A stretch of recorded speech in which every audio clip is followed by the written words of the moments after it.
아라비아 숫자 8을 가로로 눕히면 무한대가 됩니다. 영어로는 인피니티라고 하는 이 무한을 상상하면 문자 그대로 한없이 아득해지곤 합니다. 인간은 필연적으로 시간과 공간의 한계 안에서 살아갈 수밖에 없기에 역설적으로 끝이 없는 무궁함을 떠올리고 그것이 성취되기를 원하는지도 모르겠습니다. 그런 면에서 문학은 무한을 추구하고자 하는 인간의 의지에서 발원한 것은 아닐까 생각해 봅니다. 문학은 허구적인 세계를 창조해 그곳의 시간과 공간을 제어하는 예술이기 때문입니다. 인간은 문학을 통해 과거, 현재, 미래를 교차시키고 공간을 넘나들면서 현실에서는 시공의 제약에 봉착할 수밖에 없는 자신의 근원적인 한계를 극복하려고 했던 것은 아닐까요? 어느새 8회를 맞이하게 된 낭만서점의 문을 열면서 소설 쓰는 사람으로서 숫자 8과 무한대와 문학의 관계를 연상해 보았습니다. 낭만서점 8회, 저희의 무한은 어쩌면 이 세계의 모든 책들입니다. 낭만서점 8회 첫 번째 트랙 시작합니다. 안녕하세요. 저는 진행을 맡은 소설 쓰는 정희연입니다. 예, 저는 평론 쓰고 있는 허입니다. 네, 저희 오늘 녹음이 11시에 시작됐는데요. 제가 도착하니까 커피를 딱 이렇게 사서 앞에 놔주셨어요. 예, 오전 11시입니다. 네, 그럼요. 예, 밤에 녹음하는 팟캐스트들도 많으니까. 네, 근데 저희는 허평론가님이나 저나 좀 아침형 인간인 것 같아요. 예, 그렇습니다. 일반적인 문학을 하는 사람들에 비해서는 항상 아침 일찍 일어나시더라고요. 예, 밤 일찍 자니까요. 몇 시에 주무세요? 예, 보통 12시나 1시 정도에 잡니다. 예. 일찍 자는 편이죠. 네. 예. 저는 뭐 잠이 많지는 않지만 일찍 하루를 시작하게 되는데요. 그러다 보면 일찍 시작한데도 불구하고 아침을 걸을 때가 진짜 많아요. 네. 평론가님은 꼬박꼬박 그래도 드시고 오시더라고요. 네. 어머니랑 같이 사시니까. 요즘에 그냥 제가 혼자 이렇게 챙겨 먹고 나오는데요. 요즘 요리에 취미를 붙이셨다고 그때 공언하셨잖아요. 네, 요즘 뭐 아침에 뭐 샐러드를 그냥 만들어서 네. 먹고 나오기도 하고요. 예, 그렇습니다. 어떤 샐러드 드셨어요? 저도 아침에 샐러드 먹고 왔는데. 예. 네. 양상추와 네. 파프리카. 네. 예, 이런 것들을 이제 홍초 있잖아요. 그걸 역시 건강에 네 굉장히 신경을 쓰세요. 이분이 건강과 피부. 네. 아니 그 신경을 쓴다기보다 네. 그런 생각들을 좀 하게 되더라고요. 그러니까 왜 자동차도 네. 그 안에 어떤 연료를 사용하느냐에 따라서 자동차의 연비가 달라지잖아요. 네. 그러니까 또 사람도 하물며 어떤 것을 먹느냐에 따라서 활동하는 그 방식이나 혹은 제가 생각하는 것들이 좀 달라지기도 하더라고요. 네. 그러니까 저는 좀 허약하니까 네.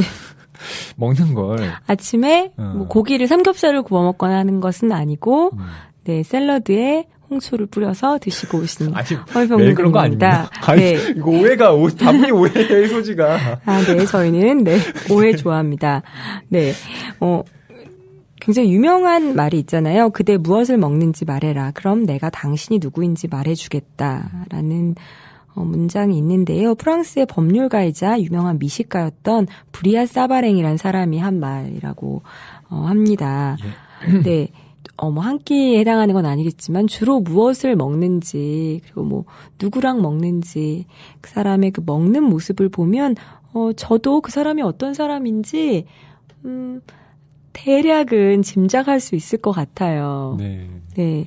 사바랭은 또 먹는 즐거움과 식탁의 즐거움을 예리하게 구분했다고 해요. 네. 먹는 즐거움은 동물과 인간이 공유하는 감각이죠.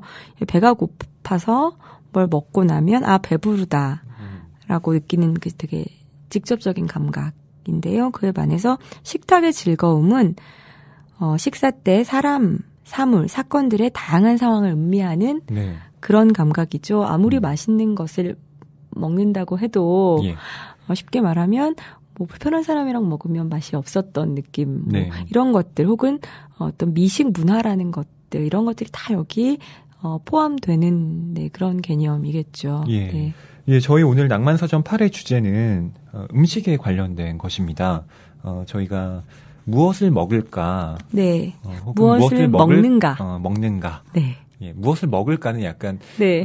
마치 메뉴 고민하는 것 같은데. 오늘 뭘 먹지? 오늘 점심? 이렇게 저희가 네. 자주 하는 고민이고요. 무엇을 먹는가는 조금 더 본질적인 네. 질문이라고 할 수가 있겠죠. 우리가 솔직히 하루에 3번은 무엇을 먹을까를 고민하잖아요. 근데 그에 비해 무엇을 먹는가에 대한 더 본질적인 고민은 참 안 하고 살게 됩니다. 네. 네. 보통 현대인들이 바빠지면서 네. 식사를 한다가 아니라 끼니를 때운다 이렇게 표현이 바뀌어 가고 있는 것 같기도 해요. 네네. 예. 그렇기도 하고요. 물론 그렇게 바빠서 끼니를 때우거나 예, 그런 현대인들의 식습관도 포함이 되기도 하고 또 어떤 재료들이 그 날것의 재료가 네. 요리가 되어서 음식으로 우리 입으로 들어가는데 그 재료들이 사실 어디서 왔으며 네, 그 재료들이 우리 몸에 들어가서 우리는 사실 인간도 자연의 일부잖아요. 예. 그래서 인간이 이 음식물이라는 것의 순환에 어떤 역할을 하는지 내가 과연 그런 존재인지에 대한 인식조차 하지 않고 사는 경우가 대부분인 것 같아요. 그렇죠. 그러니까 끼니를 때운다라는 말 안에는 그냥 마치 에너지를 내가 맞아요. 내 몸에 주입하고 공급하고 네. 그것으로 그냥 어떤 활동을 한다. 말하자면 음식을 먹는 시간은 아까운 시간이고 그것을 어떻게 하면 뭐 줄여볼까 혹은 뭐 간단하게 대체할까 이런 것으로 굉장히 효율성을 따지다 보니까 오히려 그것이 전체적으로 보면 인간과 자연의 비효율성을 초래하게 만드는 그러한 좋지 않은 결과를 양산하기도 하니까요. 네, 그런데 네. 꼭 효율성의 문제뿐 아니라 되게 미식가들이 정말 많아졌잖아요. 뭐 인터넷에만 봐도 미식 블로그들도 되게 많고 네. 김치찌개 하나를 먹어도 뭐 8,000원짜리 김치찌개를 하나 먹어도 뭐 광화문 어떤 집에 가서 먹어야 되고 광화문의 어떤 집 김치찌개는 뭐 동대문 어떤 집 김치찌개보다 뭐 어떤 게 돼지고기 어떤 부분이 들어가서 어떻고 젖대서 맛이 없다거나 또 뭐 짜장면을 한 그릇 먹어도 어떤 집이 가장 맛있고 한국에서 가장 맛있는 짬뽕집은 제주도에 있다더라. 이런 네. 미식에 관한 각종 풍문들이 지금처럼 이렇게 성행한 시대도 없는 것 같아요. 예, 이른바 네. 맛집 탐방. 네, 뭐 이런 그렇죠. 컨셉이죠. 굉장히 뭐 커다란 미식에 집착하는 것이 아니라 우리 일상 안에 그 미식이라는 개념 자체가 굉장히 점점 이렇게 되게 뿌리가 박혀 있는데 네. 우리가 그럴 때 미식에 대해서 말할 때는 우리 혀의 그 감각에 대해서만 말하는 거죠. 예. 네. 그런데 조금 더 그 음식에 대해서 이야기한다는 것은 무엇이 맛이 있고 무엇이 맛이 없고 그리고 그런 것을 다 떠나서 더 본질적인 어떤 행위에 대해 이야기해 볼 필요가 있는 것 같고요. 네. 그다음에 우리가 맛있다고 느끼는 그 감각이 정말 맛이 있는 것인지 예. 그리고 사실 맛이라는 거 되게 주관적인 개념이잖아요. 우리가 맛이 있다고 하는 걸 저기 뭐 부탄 뭐 이런 곳에 있는 예, 그 어떤 뭐 농부에게 이 맛이 어때라고 물어보면 이상해, 괴이해. 네. 괴이적인 맛이야라고 말할 수도 있고 우리도 마찬가지인 거죠. 이렇게 그 어떤 역사와 문화, 삶 이런 것들이 그 미식이라는 말에 그리고 더 넓게 말하면 음식이라는 말에 다 들어있는 개념인 것 같아서 네. 저희 오늘 음식에 대한 이야기, 무엇을 먹는가에 대해서 이야기를 한다는 것이 참 중요하면서도 그리고 네. 참 어려운 일이겠구나라는 네. 예상이 미리 듭니다. 예. 네. 작가님께서 말씀하신 대로 음식이라는 키워드 안에는 그 사회의 역사와 문화가 녹아있는 그러한 어떤 기제라고 할 수가 있을 텐데요. 네. 인간의 본능을 흔히 뭐 정의를 할 때 세 가지로 이야기를 하잖아요. 식욕, 뭐 수면욕, 네, 성욕 이렇게 세 가지를 드는데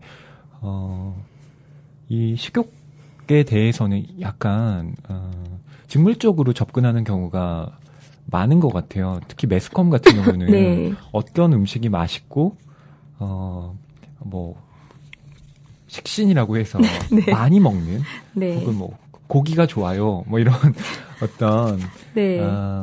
그런 식으로 이렇게 맛에 굉장히 그 집착하는 맛만을 추구하는 그런 양태를 많이 보여주는데 실제로는 이 먹는다는 행위야말로 인간의 삶을 구성하는 아주 중요한 요소이고 그 네. 안에는 인간이 인간다울 수 있는 그리고 인간이 세계와 맺고 있는 그런 관계들을 네. 또 다른 측면에서 보여줄 수 있는 그러한 중요한 부분인 것 같아요. 네, 그래서 성욕과 마찬가지로 식욕이라는 것도 되게 어떤 사회의 공공선을 위해서 관리되고 체계적으로 사회화된 부분이 분명히 있는 것 같아요. 그래서 뭐 종교별로 어떤 음식은 먹을 수 있고 뭐 없고 뭐 이런 것도 다 포함이 되겠고요. 그다음에 인간은 아무거나 먹을 수 있는 동물이잖아요, 사실. 네. 그래서 그런 신화들이 있죠. 뭐 너무 어떤 조난을 당했을 때 먹을 것이 없어서 죽은 동료의 뭐 허벅지 살을 먹고 살아난 것을 식인이라고 봐야 하는가, 뭐라고 봐야 하는가, 뭐 이런 딜레마들도 있고요. 그래서 이런 것들이 근데 만약에 사람이 뭐든지 다 먹을 수 있는데 우리가 서로 잡아먹어도 된다라는 것을 사회적으로 금기시하지 않고 용인한다면 그 세상은 멸망할 수밖에 없으니까 네, 그런 것들에 대한 어떤 적절한 금기와 관리 이런 것이 어쩌면 인류 역사 그 자체일 수도 있다는 생각도 들어요. 그렇죠. 네. 그래서 저희가 그 음식에 대한 이야기를 하기 위해서 어떤 책을 고를까 늘 그렇듯이 책 선정에 많은 심혈을 기울였습니다. 네. 음식과 음식 문화에 대해서 생각보다 참 많은 책들이 있더라고요. 네, 뭐 육식의 종말 이런 책들은 뭐 예전에 다 재미있게 읽은 적이 있지만, 제레미 리프킨, 네, 뭐 그런 책들도 있고요. 그리고 음식이라는 것을 어떤 관점에서 이렇게 바라보느냐에 따라서 참 많은 이야기와 다양한 관점이 나올 수 있더라고요. 그래서 제가 뭐 이따가도 얘기 드릴 거지만 사회심리학자가 쓴 음식에 대한 책이 또 다르고요. 뭐 동물학 하신 분이 쓴 책도 다르고요. 그래서 이렇게 또 뭐 소설가나 작가들이 또 다가가는 방법도 다르고요.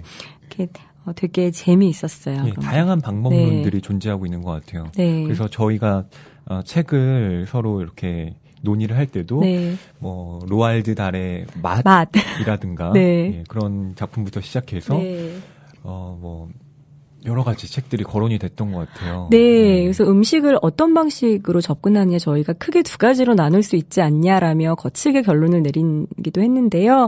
이제 하나는 음식을 맛과 문화의 측면으로 접근하는 거죠. 맛과 문화, 요리법 뭐 이런 게 다 뭉뚱그려져 있는 뭐 이를테면 허영만 화백의 식객 같은 그런 음식 도서도 있습니다. 저희가 그것도 생각했죠. 네. 근데 이제 어쩌면 이제 결론이 이것은 고향의 맛. 사형수가 죽기 전에 먹고 싶은 것은 간절히 그리워하는 어머니의 맛.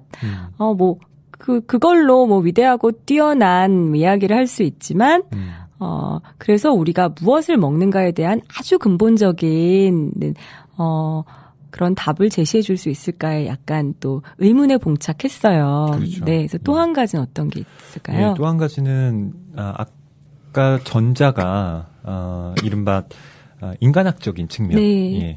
그래서, 우리가 먹는다는 것을 고찰한 것이라면, 저희는 조금 사회학적인 입장에서, 좀 구조적인 측면에서 우리가 과연, 먹는다는 것이 어떤 의미를 갖고 있는가를 생각해 보기로 했던 것이죠.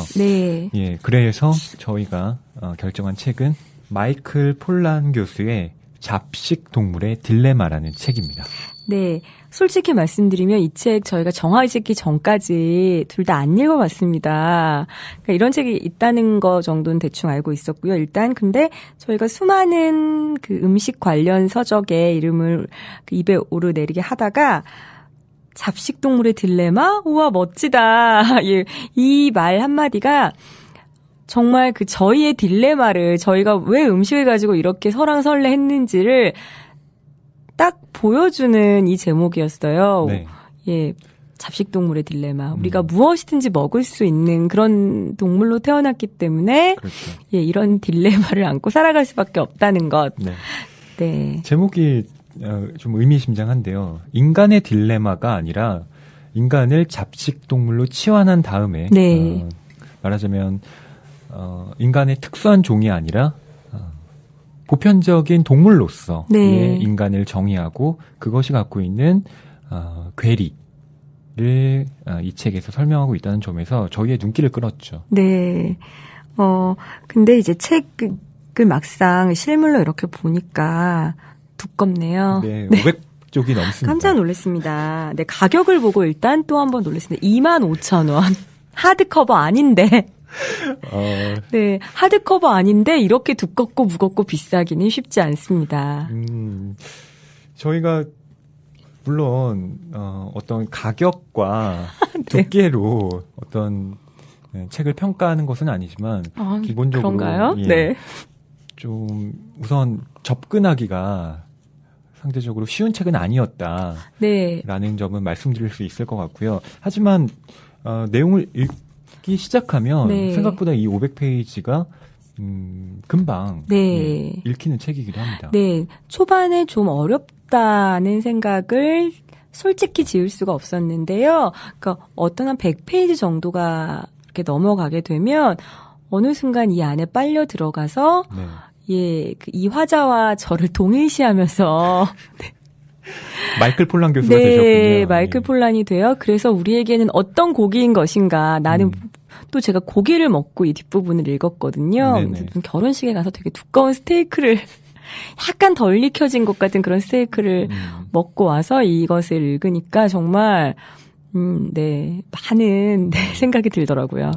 이 저자는 마이클 폴란이라고 해요. 미국에서 유명한 분이라고 하는데요. 어떤 분이신지 이 책 날개를 네, 책 날개를 중심으로 해서 우리 허일평론가님이 알려주시겠습니다. 네, 마이클 폴란 교수는 캘리포니아 대학교 저널리즘 대학원에서 학생들을 가르치고 있는 분입니다.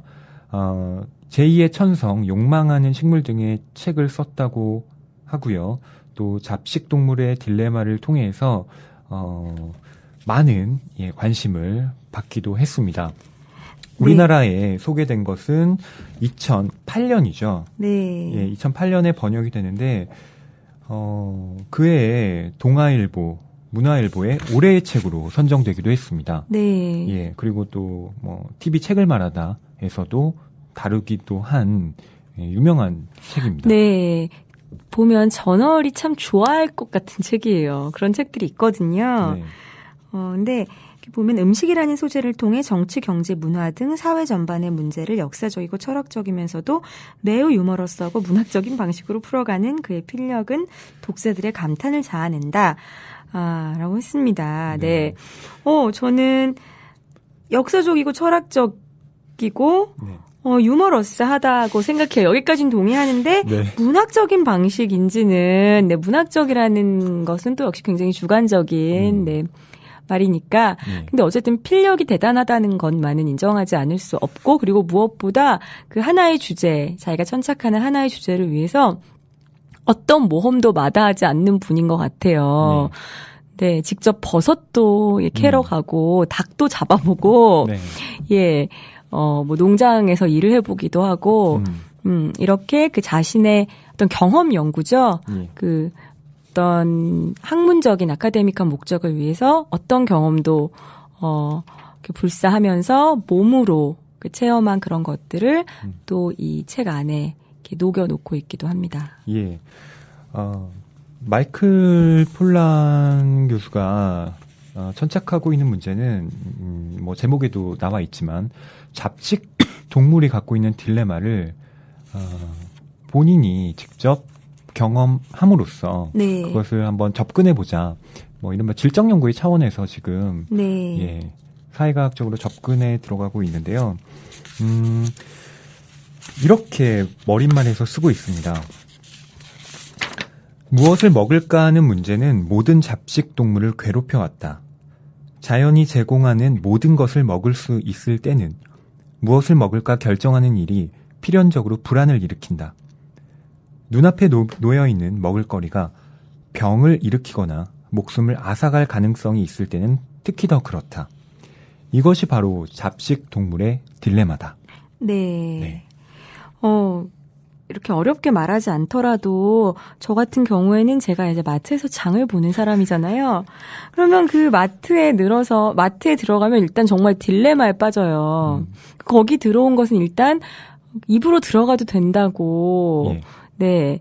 뭐 그런 합의하에 거기 진열되어 있는 물건들임에도 불구하고 네. 내가 여기서 내 입에만 들어가는 게 아니라 아이들 입에도 들어가야 되고 가족이 먹을 거리인데 무엇을 먹어야 안전하게 내가 고를 것인가. 그리고 이 A라는 시리얼을 산다는 예를 들었는데요. 이 책에서는 A라는 시리얼을 먹을까, B라는 시리얼을 먹을까, C라는 시리얼을 먹을까. 그리고 저희 그 둘째 아이가 지금은 괜찮아졌는데 계란 알레르기가 있었어요. 네. 그렇다면 시리얼을 하나 혹은 과자를 하나 고를 때도 그전에 그런 적이 없었는데 성분표를 꼼꼼하게 봐야 해요. 그런데 전혀 상상하지 못했던 곳에 계란이 남백 이런 게 들어있는 경우가 많아요. 두부 과자에 왜 계란이 들어있는지 모르겠는데요.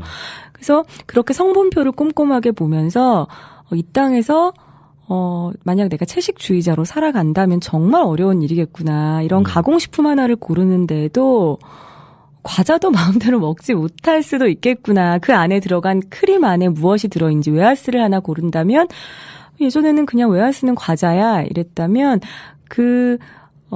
내가 잡식 동물로서 무언가를 배제해야 할 때 너무 많은 어려움에 처하게 되더라고요. 그 안에 들어있는 크림 안에 마요네즈 같은 성분이 들어있다면 그것은 계란 흰자로 만들었을 것이고 그렇다면 내가 철저한 베지테리언이라면 이것을 먹을 것인가 말 것인가 어떨까요? 모르겠어요. 저 베지테리언이 아니라 아직 그 세계는 공부해보지 않아서요. 이렇게 그러니까 우리가 잡식 동물 혹은 잡식 동물 로서의 자아를 거부하면서 산다는 것은 참으로 복잡하고 어려운 문제예요. 네. 이른바 고대부터 존재해왔던 인간의 딜레마를 마이클 폴랑 교수는 이제 현대에 아까 작가님이 말씀하셨던 마트에 진열되어 있는 그런 상품 안에서 과연 우리가 무엇을 선택하고 배제할 것인가의 딜레마에 이제 놓여 있게 되었다는 그 상황을 이제 아주 꼼꼼하게 짚어내고 있습니다. 네, 우리 일상생활에서 이런 경우들 참 많은 것 같아요. 뭐 예를 들어 저는 육식을 좋아해요. 뭐 생선도 좋아하고 식습관을 고백하고 계시는군요. 네, 회도 좋아하고 뭐 고기도 좋아하고 그런데요. 회를 좋아해요. 네. 그런데 지나가다 보면 무슨 광어회 9,900원 막 이런 게 있단 말이죠. 웃으시네요, PD님. 그걸 보면 정말 딜레마에 휩싸요. 되게 싼데. 네, 그런데 되게 위험해 보여요. 네. 혹시 그 두 가지는 같이 온단 말이죠. 항생제로 뭔가 키웠을지도 모르고 어딘가에서 뭐 누가 먹던 뭐일지도 모르고 그래서 이건 역시 그 잡식 동물로서의 딜레마에 다 포함되는 것 같아요. 그래서 우리가 어쩌면 이 세상을 살아갈 때 이런 존재로서 이것은 내가 먹을 것인가 말 것인가는 아까 그 수렵 채집 생활을 할 때 이 버섯이 위험할 것인가 안 위험할 것인가를 말씀하신 대로 굉장히 다양한 여러 가지의 이제 현대 사회에서는 적용 이것이 될 수밖에 없고 우리는 도처에서 도처에 지뢰밭이 널려 있는 이런 경험을 하게 되는. 네, 근데 사실 먹는다고 죽진 않는단 말이죠. 그렇다면 이제 그것을 위험을 감수할 것인가 말 것인가의 문제. 또 그것은 대부분 아까 제가 말했듯이 많은 경우 비용의 문제와도 관련이 있기 때문에 이것이 단순히 내가 9,900원짜리 회를 먹고 싶어서 먹을 것인가의 문제만은 아닌 거죠.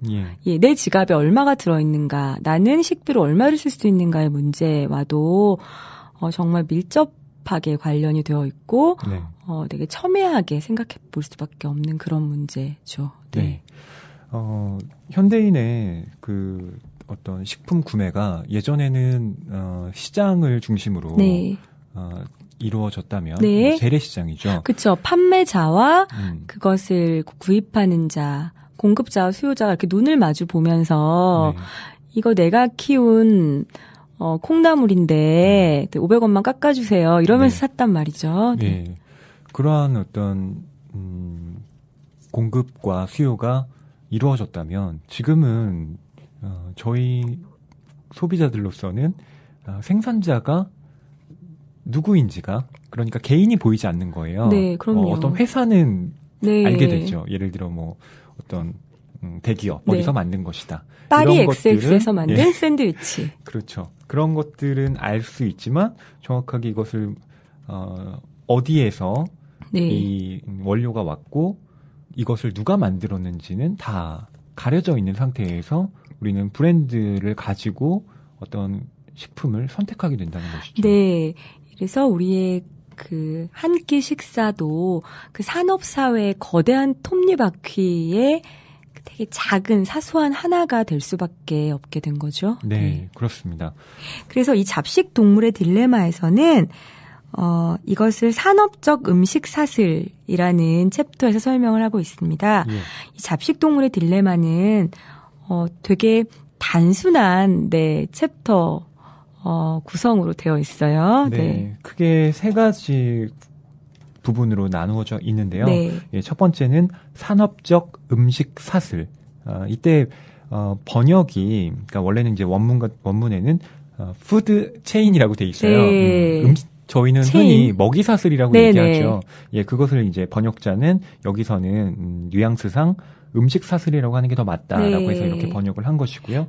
두 번째는 전원적 음식 사슬이라고 해서 풀 네. 예를 들고 있고요. 세 번째는 수렵채직 음식 사슬이라고 해서 숲이라고 되어 있습니다. 네, 요 세 가지는 특히 그 앞에 첫 번째 산업적 음식 사슬과 뒤에 2번, 3번은 조금 어떤 대조되는 이런 개념으로 이야기하고 있습니다. 저희가 지금 말한 허위평론가님이 지금 말한 우리는 브랜드를 먹고 있다라는 말은 산업적 음식 사슬이라는 말로 수렴이 됩니다. 예, 네. 대부분 그런 것 같아요. 특히 도시에서 생활하고 있는 네. 사람들이라면 어떤 마트에 주말에 가서 장을 보는 게 네. 일상화되어 있잖아요. 네. 그래서 일주일치 먹을 거리를 사와서 냉장고에 넣어두고 그것을 뭐 전자레인지에 돌려서 먹는다던가 아니면 뭐 요리를 물론 하기도 네. 하지만요. 그런 식으로 이 어떤 끼니를 해결하는 경우가 많아진 것 같아요. 훨씬. 네, 그것도 많아졌고요. 그 다음에 예를 들어 치킨이 먹고 싶다. 오늘은 그럼 치킨을 시켜 먹어볼까라고 할 때, 치킨이 먹고 싶어? 그래, 그러면 내가 닭을 키우니까. 네.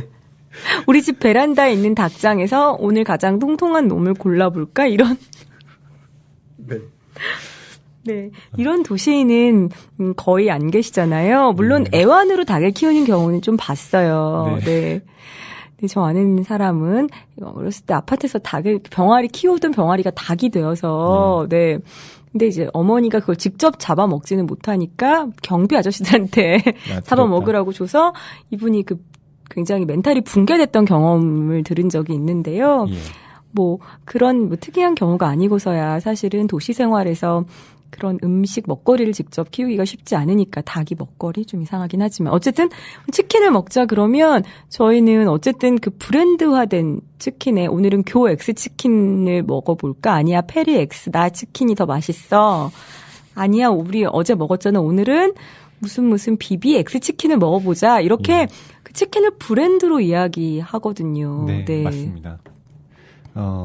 치킨 얘기를 하니까 닭이 정말 어떤 생물로서가 아니라 정말 네. 우리의 어떤 마치 식량 공급원으로서 이 세상에 태어난 것 같은 그런 생각이 들기도 하는데요. 식량 공급이라고 말하면 그런데 닭은 치킨이죠. 사실 우리한테는 치킨집에 전화 걸어서 닭 한 마리 주세요라고 하면 한 마리가 오면 그게 애초에 이렇게 풀밭을 뛰어다니던 닭이라는 생물이었는지는 우리 머릿속에서 전혀 없죠. 예, 그렇습니다. 예. 그것은 그냥 빨간 양념에 버무려진 음식인 것인가 아니면 고소하게 튀겨진 음식인 것인가 아니면 마늘에 버무려진 음식인 것인가 이렇게 우리 머릿속에 그게 되게 분리되는 두 가지 다른 개념인데요.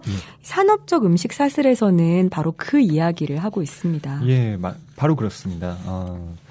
작가님께서 말씀하신 이른바 가공식품으로서 최종적인 형태로 우리에게 다가오기 때문에 네. 우리는 그런 구조적인 문제에 대해서는 눈을 잘 돌리지 않게 되는 거죠. 네.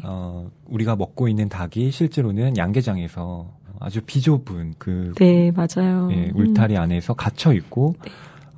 정말 사료만 먹다가 살이 찌면 그대로 도축되어서 우리에게 맥주 안주의 형태로 그렇게 공급된다는 사실을 망각하고 있다고 볼 수도 있겠죠. 네. 그래서 이 산업적 음식 사슬에는 아주 중요한 키워드가 하나 등장합니다. 네. 그러니까 이 키워드는 참 상징적인 의미로 쓰이고 있어요. 예. 이것은 생물학적인 사실일 뿐더러 경제학적 추상 개념이기도 하다. 곡물 상품의 탄생이라는 측면에서 이분은 이것을 바라본다. 라고 할 수 있는데요. 그 키워드는 바로 여러분 많이들 모르실 것 같아요. 저도 몰랐거든요. 허위평론가님 아셨어요? 아니요, 전 몰랐습니다. 네. 근데 이게 미국의 경우죠. 이야기라고 볼 수도 있겠지만 이제 거의 서구의 식습관과 우리나라의 식습관이 비슷해졌다는 점에서 결국엔 우리의 문제라고 할 수도 있을 것 같아요. 네, 우리의 문제 사실 크게 다르지 않습니다. 그 XX에 무엇이 들어가느냐만 다를 것 같은데요. 그것은 바로 저도 참 좋아하는 여름에 먹는 곡물이에요. 네. 예, 바로 옥수수입니다. 네.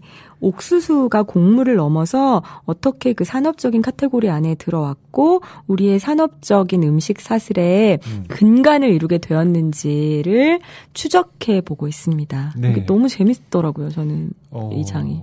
예, 저도 옥수수 이 네. 챕터가 상당히 재미있게 네. 읽혔는데요. 옥수수는 흔히 우리가 옥수수 이렇게 다 나달로 이루어져 있고 그거 다 먹으면 뭐 하모니카를 불지요라는 약간 동심의 네. 그런 음식이기도 하잖아요. 그런데 이 옥수수가 바로 이 산업적 음식 사슬의 가장 밑바탕을 이루고 있는 곡물이라고 이 마이클 폴란 교수는 지적하고 있습니다. 네. 예, 그럴 수밖에 없는 게 옥수수가 우선 굉장히 적응력이 강한 품종입니다. 네네. 예. 그래서 어떤 식물, 어떤 곡물보다도 인간에게 필요한 형태로 유전적인 진화를 해왔고 네. 또 인간이 그렇게 개량을 하면서 옥수수가 아주 높은 생산량을 기대할 수 있는 곡물로서 우리 생활을 이렇게 유지하게 됐다는 것이죠. 네네. 되게 재밌어요. 옥수수가 곡물을 넘어 그 산업적인 카테고리 안에 들어온 것은 1850년대다. 그 전까지 옥수수는 누런 삼배 부대에 담겨 개별적으로 유통됐다. 그러나 1850년대에 뭐가 등장했냐면 철도거든요. 철도가 미국에서 철도가 등장하고 곡물 창고가 생기자 옥수수를 그냥 누런 삼배 부대에 넣어가지고 이렇게 각 동네로 다니면서 이렇게 파는 것보다 기차로 그 이동 운반하고 곡물 창고에 보관하는 게 효과적이 된 거죠. 네. 그렇다면 더 이상 옥수수는 어떤 낱개 꾸러미들에 보관하는 게 불가능해졌고 기계로 퍼담을 수 있는 무정형의 유체처럼 옥수수를 다루기 시작했다. 옥수수가 이제 더 이상 옥수수가 아니게 된 거라고 해요. 그리고 또 하나 되게 중요한 것은 1856년에 미국 시카고 상품 거래소에서 등급 체계라는 게 처음 생겼대요. 예. 우리도 지금 1등급, 2등급 이렇게 나누잖아요. 예. 즉 2등급의 옥수수는 다른 2등급의 옥수수와 품질이 같다는 게 객관적으로 보증이 된 거죠. 이게 뭐 소비자들한테는 편리할 수 있죠. 그 등급에 따라 가격도 나누어지고 오늘은 2등급의 옥수수를 먹어볼까? 그러면 그게 어디에서 생산된 것인지 뭐 누가 만든 것인지 신경 쓸 필요 없이 나라에서 보증해 주는 거지 2등급 이러면서 먹는데요. 네. 이제 모든 옥수수들이 상품 거래소의 기준만 충족시키면 되게 된 거예요.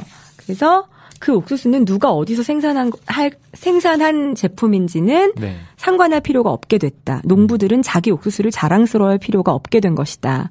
그 전에는 커다란 이삭, 통통한 나달, 똑바른 나달의 배열, 멋진 색깔, 옥수수의 키 이런 것들로 농부들이 자긍심을 가졌대요. 예. 우리 옥수수가 너희 옥수수보다 황금빛이잖아. 막 이런 걸로 좋아했는데 이제 이런 것들은 아무도 중요하게 생각하지 않는다. 네. 오직 중요한 것은 1에이커당 생산량만이다. 네. 이런 것들이 이런 것들만으로 오직 곡물은 평가받게 되었다. 이것이 바로 오늘날 곡물 상품의 탄생이다. 이렇게 먹거리 생산자와 소비자 사이는 단절되기 시작했다고 합니다. 예. 네. 작가님께서 이 옥수수가 단순한 곡물을 넘어 하나의 그 상품으로서 존재하게 되는 그런 역사적 배경을 말씀해 주셨다면 네. 어떻게 이 옥수수가 개체를 벗어나서 우리 자신을 이루게 되었는가를 이 마이클 폴란 교수는 네. 아주 직접적으로 이야기하고 있습니다. 이런 부분이 나오는데요. 네. 우리의 몸은 우리가 먹는 음식과 같다는 말이 있다. 이 말이 사실이라면 우리 대부분은 바로 옥수수다.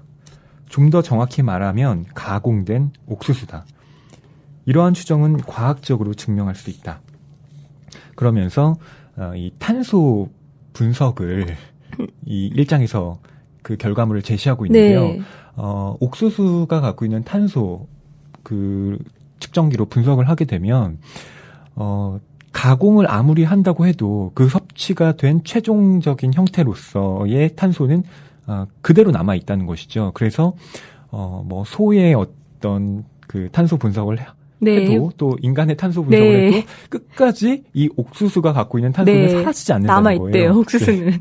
그래서 전체적으로 보면 이것이 뭐 단백질이다, 뭐 탄수화물이다 이런 영양학적인 측면이 아니라 아주 그러니까 원초적인 형태의 탄소로 보자면 모두 다 옥수수라는 거죠.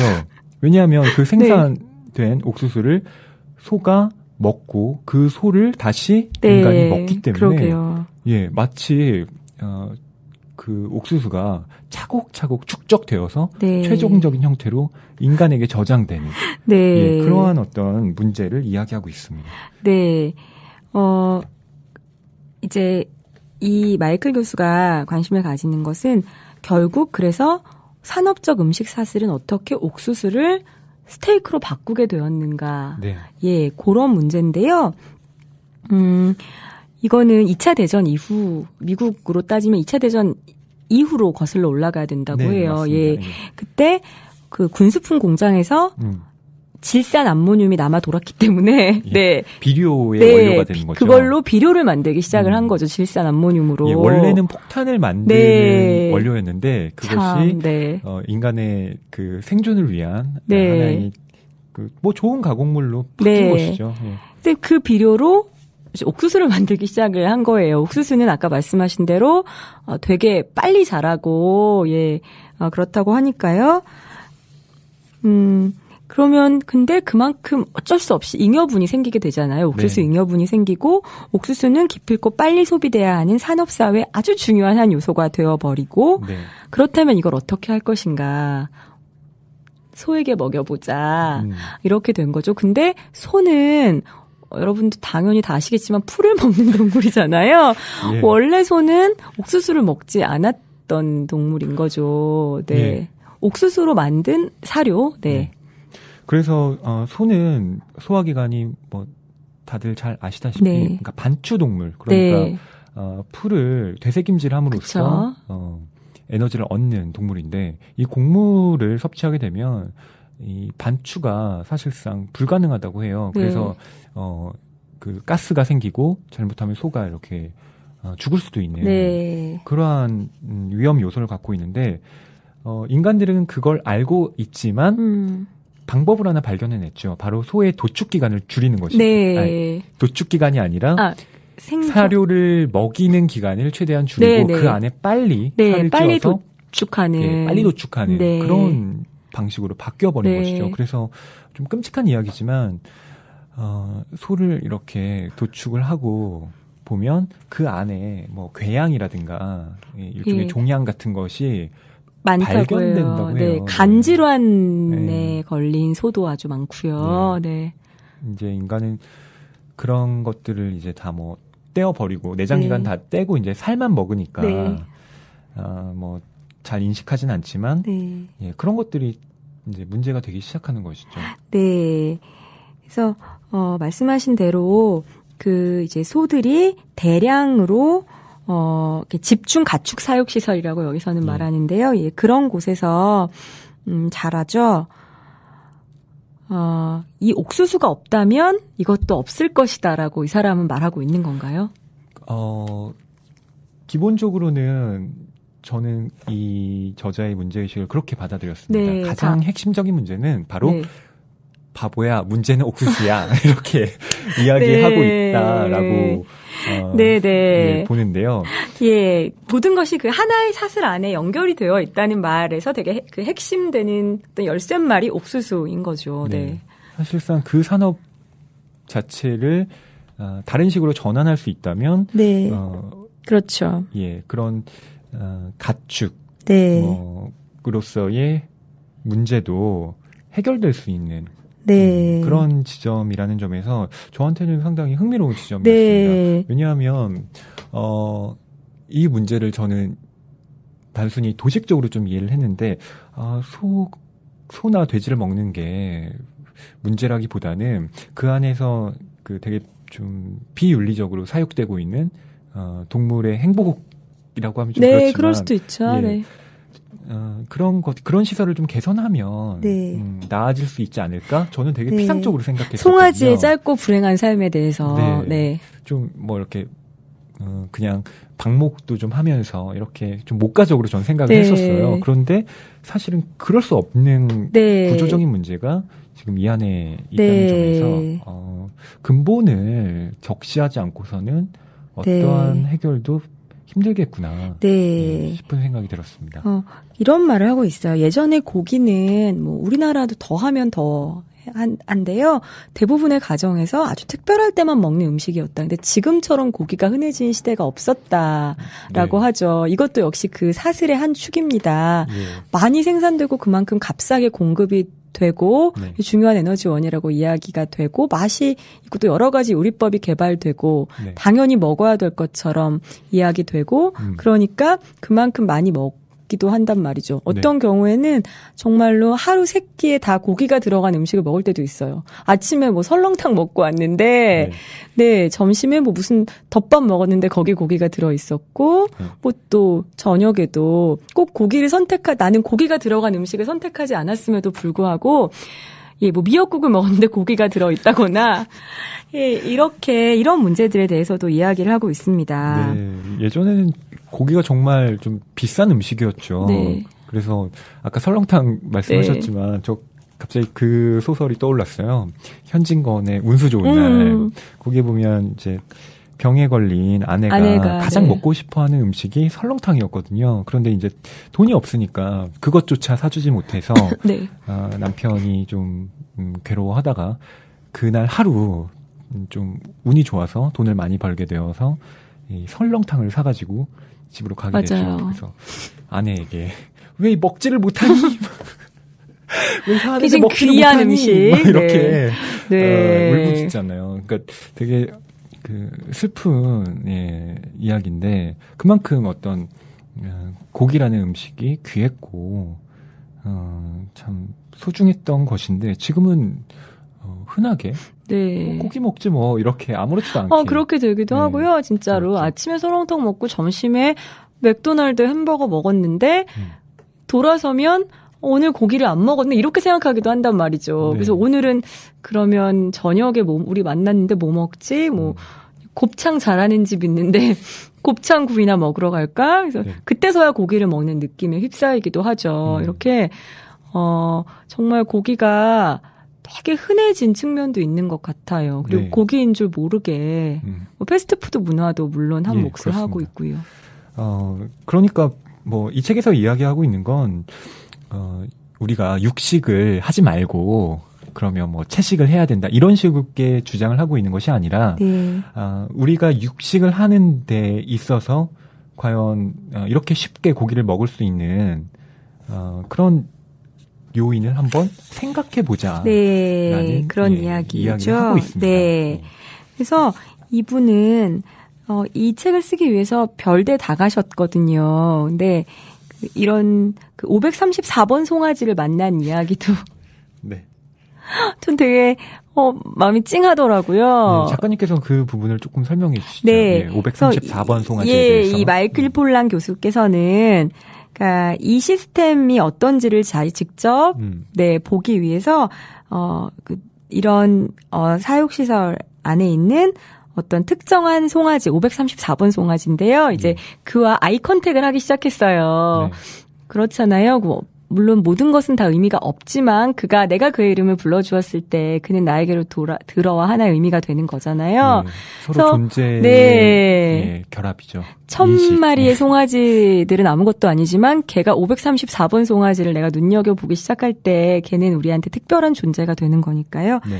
마이클과 534번 송아지도 그렇게 눈을 맞추기 시작을 했습니다. 예, 그런데 목적이 있죠. 네. 저는 그 존재의 인식이라는 게 사실 마이클 폴란 교수의 좀 위선이라는 생각도 들었는데요. 네. 왜냐하면 결국 534번 송아지를 통해서 한 마리의 송아지가 어떻게 끝내 도축이 되어가는가를 좀 집중적으로 연구하기 위해서 선택을 한 것이거든요. 그렇다면 그건 또 어떤 실험 동물의 딜레마 이런 거랑 다 연결이 되는 이 문제이긴 한데요. 그렇지만 그 534번 송아지와 그런 아이 컨택을 하지 않았다면, 그를 지켜보지 않았다면, 마이클에게 534번 송아지가 없었다면 우리한테는 이런 연구 결과가 없었을 것이고, 우리는 그의 문제의식을 공유하지 못했을 것이고, 그렇다면 우리는 지금 이런 이야기를 나누고 세상이 아주 미미하게나마 조금이라도 어떤 방향으로 바뀔 수 있는 걸 아예 시작도 못하고 지나갈 수도 있는 거잖아요. 아니요. 저는 그렇다기보다는 마이클 폴란 교수가 특정한 한 마리의 소를 가지고 말하자면 내가 이 소가 어떻게 커 나가는지를, 그리고 내가 이 소에 관심을 기울임으로써 보다 이 산업의 본질적인 문제를 좀 들여다보겠다. 네. 뭐 그러한 어떤 차원에서 이 송아지를 선택한 것인데, 그렇지 않았다고 해서 꼭 이 책이 쓰여지지 못했을 것이라는 생각은 들지 않아요. 왜냐하면 그런 연구 결과야 이미 많이 나온 바 있고, 거기에 대해서 우리가 문제점을 인식하지 못하는 것은 아닌데, 특정한 한 마리의 소에 집중함으로써 보다 어떤 실물감, 픽진함을 불러일으키긴 했죠. 그런데 그 안에 담겨있는 이 저자의 약간 생각이 지나치게 534번 송아지를 대상화시키고 있다는 생각을 했어요. 네. 네. 알았다. 드디어 알았어요. 여기서 말한 이 아까 우리가 저자 소개에서 제가 이 부분은 잘 모르겠는데라고 말한 게 있잖아요. 문학적인 방식으로 풀어간다고 했는데 이분이 나름대로 어떤 문학적인 방식을 동원해서 이렇게 호명을 하셨던 거군요. 예. 그러니까 아까 김춘수 시인의 꽃을 이제 작가님께서 잠깐 언급하기도 하셨는데, 그 아이 컨택이 맞아요. 불편하게 느껴질 수도 있어요. 그런 지점이 있을 수도 있을 것 같네요. 아니었어요. 네. 그냥 관찰의 대상으로 인식을 해서 저한테는 이 저자의 방법론이 좀 534번 송아지가 더 불쌍하게 느껴지셨군요. 바람직하게 다가오진 않았던 것 같아요. 근데 저는 어쩌면 갑자기 이런 생각도 드는데 534번 송아지는 없었을지도 모르겠다는 생각도 들어요. 허구의 상상입니다. 소설가는 그런 허구의 상상이 아니라 허구의 그런 게 아니라 되게 많은 송아지, 정말 534번이라 내가 눈을 맞추지 않았는데 그 저자는 책상 앞에 앉아서 또 한 번 다시 태어나잖아요. 네, 그래서 그때 약간 허구적으로 재구성한 산물이 아닐까? 갑자기 문학적이라니까. 네. 그런 의심이 갑자기 드네요. 그렇다면 다행인 것 같지 않나요? 다행이지 않나요? 그렇다면? 예, 뭐 그렇게 볼 수도 있을 것 같은데요. 저는 물론 뭐 마이클 폴란 교수가 신이 아닌 다음에야 자기의 어떤 본인이 갖고 있는 인식적 결함이나 딜레마를 뭐 완벽하게 해소할 수는 없었겠죠. 그러니까 그런 고민의 흔적들이 분명히 이 책 안에 담겨 있고, 그것을 보면서 저자나 이 책을 읽고 있는 자기 자신이나 사실상 그렇게 다르지 않은 사람이구나, 이런 것들을 깨달으니까 이 책이 훨씬 더 이렇게 잘 읽히기도 하지만 동시에 좀 그래도 나는 윤리적이지 않을까? 네, 재밌는 지적이에요. 이런 네. 것을 끊임없이 네. 지금 이 저자가 약간 자기 방어적으로 이야기를 하고 있는 부분이 있어서 좀 약간 다른 비유인데 제가 어떤 남자 작가들의 예, 소설을 읽으면서 거기 등장하는 어떤 식의 되게 이노선트한 그런 여자 상 이런 것들을 보면서 느끼는 약간 미묘한 불편함 이런 거랑 조금 맞닿아 있는 지점이 있는 것 같기도 해요. 이런 불편함이. 그래서 그런가요? 네, 저는 지금 우리 허위평론가님이 송아지의 감정이입을 하셔서 송아지와 자신을 동일시시키며 이런 게 지금 되게 재밌고 흥미롭거든요. 왜냐하면 이게 우리가 산업사회의 어떤 그 음식 사슬에 대해서 이야기하는 거잖아요. 산업사회 음식을 빼고 산업사회의 어떤 사슬에 대해서 이야기한다면 예, 혹시 허위평론가님의 깊은 내면에서는 본인을 이 집단 농장에서 사육되는 534번 송아지와 이렇게 동일시시키는 측면이 있지 않을까 싶기도 해요. 갑자기.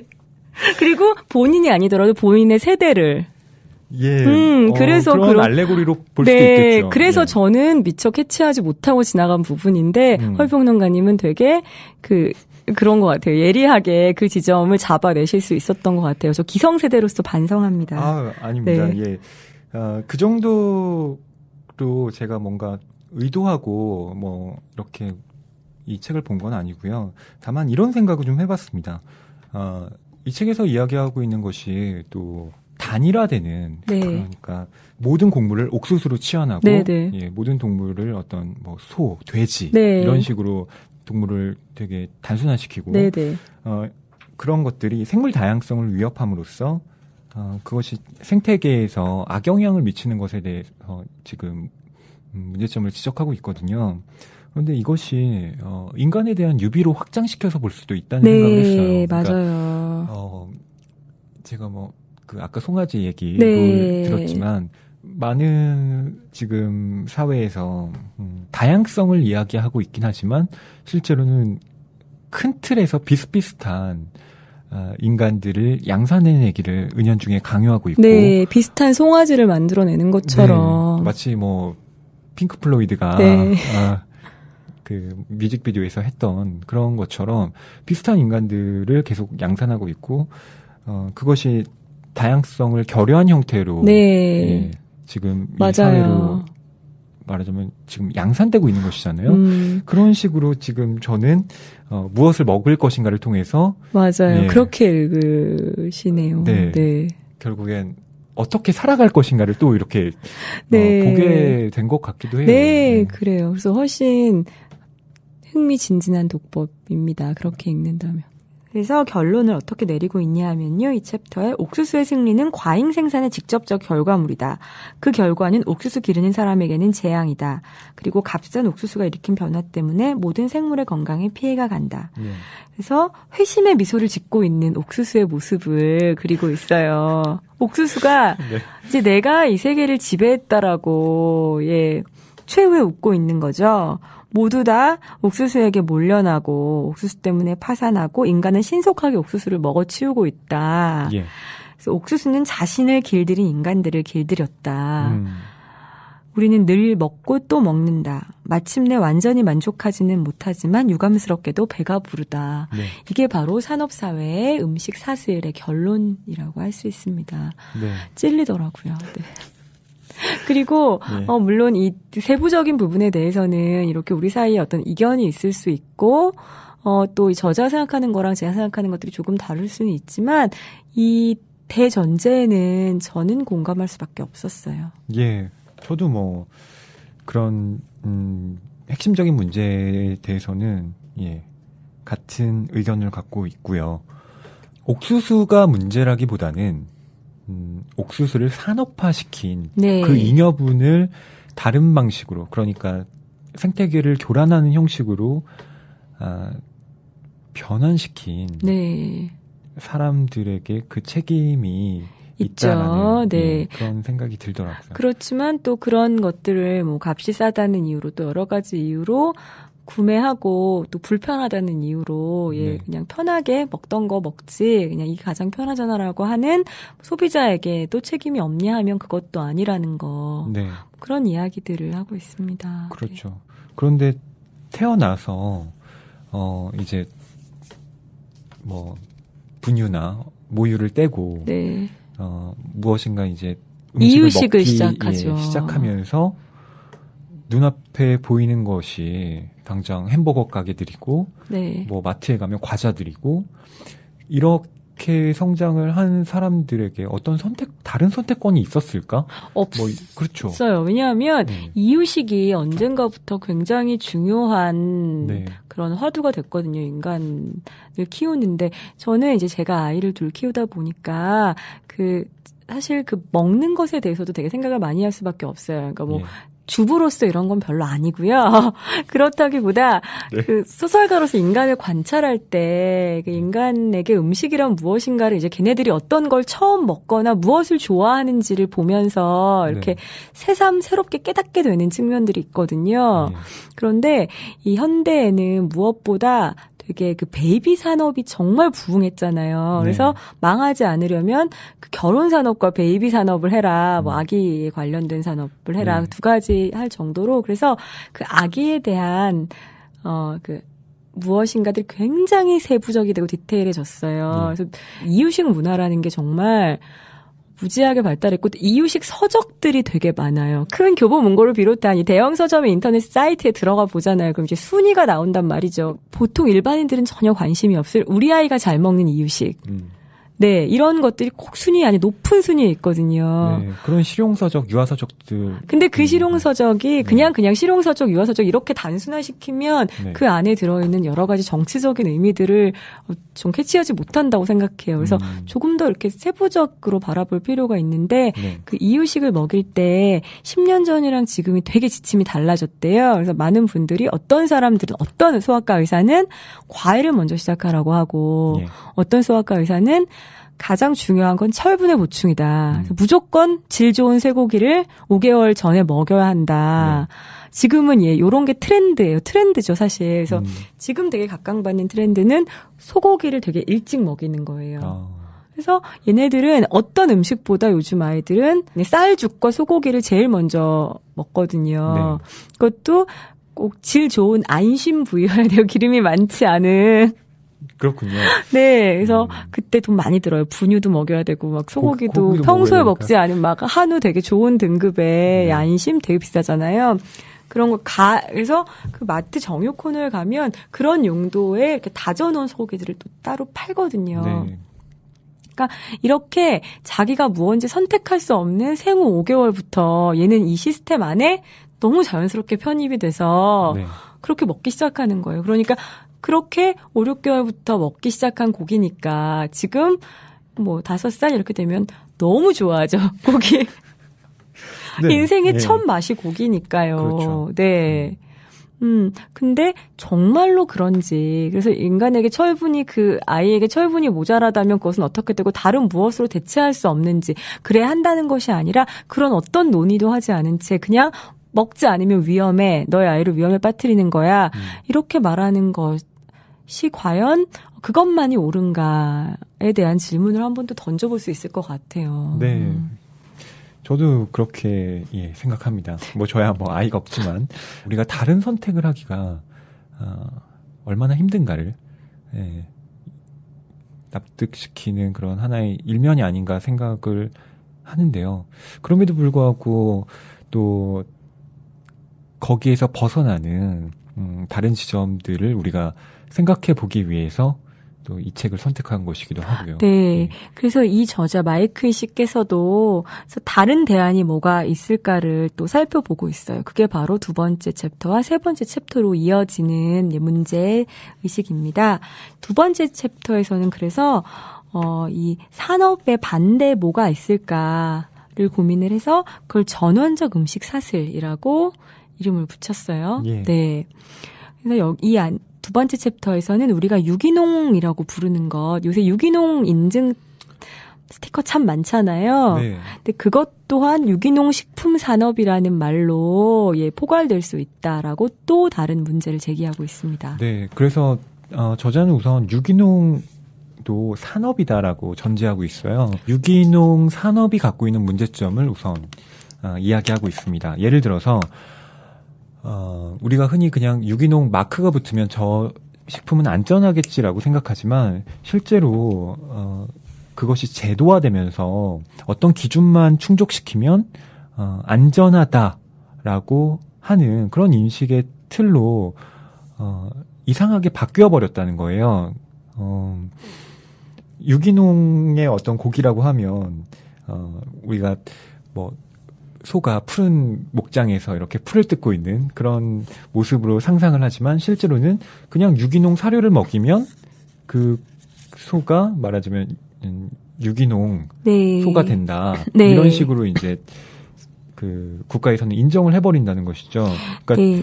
되게 별로 좋지 않은 어떤 사육 시설에 그 소가 키워짐에도 불구하고 단순히 이 사료는 농약을 쓰지 않은 사료를 먹은 뭐 소입니다. 이렇게 해서 이제 네. 소비자들에게 파니까 그래 이건 유기농이야라고 무심코 이제 인식을 하게 된다는 것이죠. 네, 음식 산업에서는 식품 산업에서는 무엇보다 유통이라는 게 참 되게 중요한데 이렇게 대규모 유기농 산업이 되어서 대규모로 유통을 하게 될 때 뭐 미국은 땅덩어리가 크니까 더 하겠고요.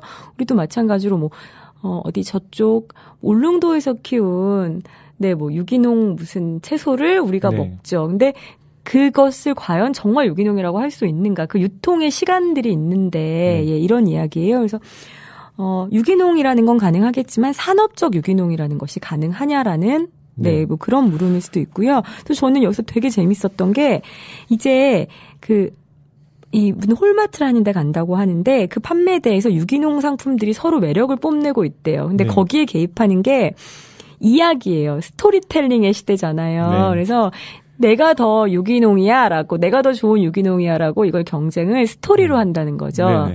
그래서 이 고기는 어떤 농장에서 누구의 사랑을 듬뿍 받고 자란 이름을 지어주는 거예요. 우도리, 우순이 이렇게 그렇게 그런 이제 스티커를 붙이면서 걔는 그 530번 소와 뭐가 다른가 이런 걸 하고 질문을 하고 있죠. 이제 이야기가 숫자와 함께 전달된다.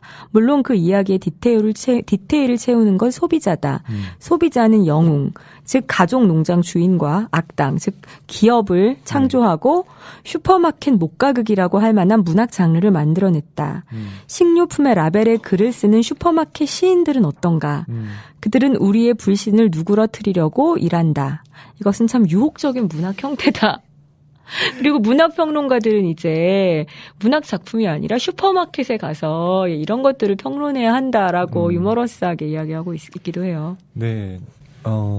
어쨌든 사람들이 이제 일반적으로 생산되는 식품이 아니라 농약을 쓰지 않은 그리고 안전하게 생산된 그런 상품들을 조금 비싸더라도 찾게 되었고 그 안에서도 이제 경쟁이 일어나기 시작했다는 건데 작가님께서는 아까 유통의 과정을 말씀하셨지만 그것을 포함하여 유기농이라고 이른바 우리가 너무 쉽게 그것을 믿어버린다는 것이죠. 실제로는 그렇게 안전한 것이 아닌데 국가에서는 어떤 제도적인 그런 기준 자체가 상당히 모호하고 좀 자의적으로 설정이 되어 있기 때문에 진짜로 어떤 우리가 생각하는 유기농의 이상과는 다른 식품들이 유기농이라는 그 마크를 달고 우리에게 공급되고 있다는 것이죠. 네, 비싼 가격에. 그래서 그런 마트에 가보면 유기농 코너가 따로 있고 섞여 있는 경우도 있지만요.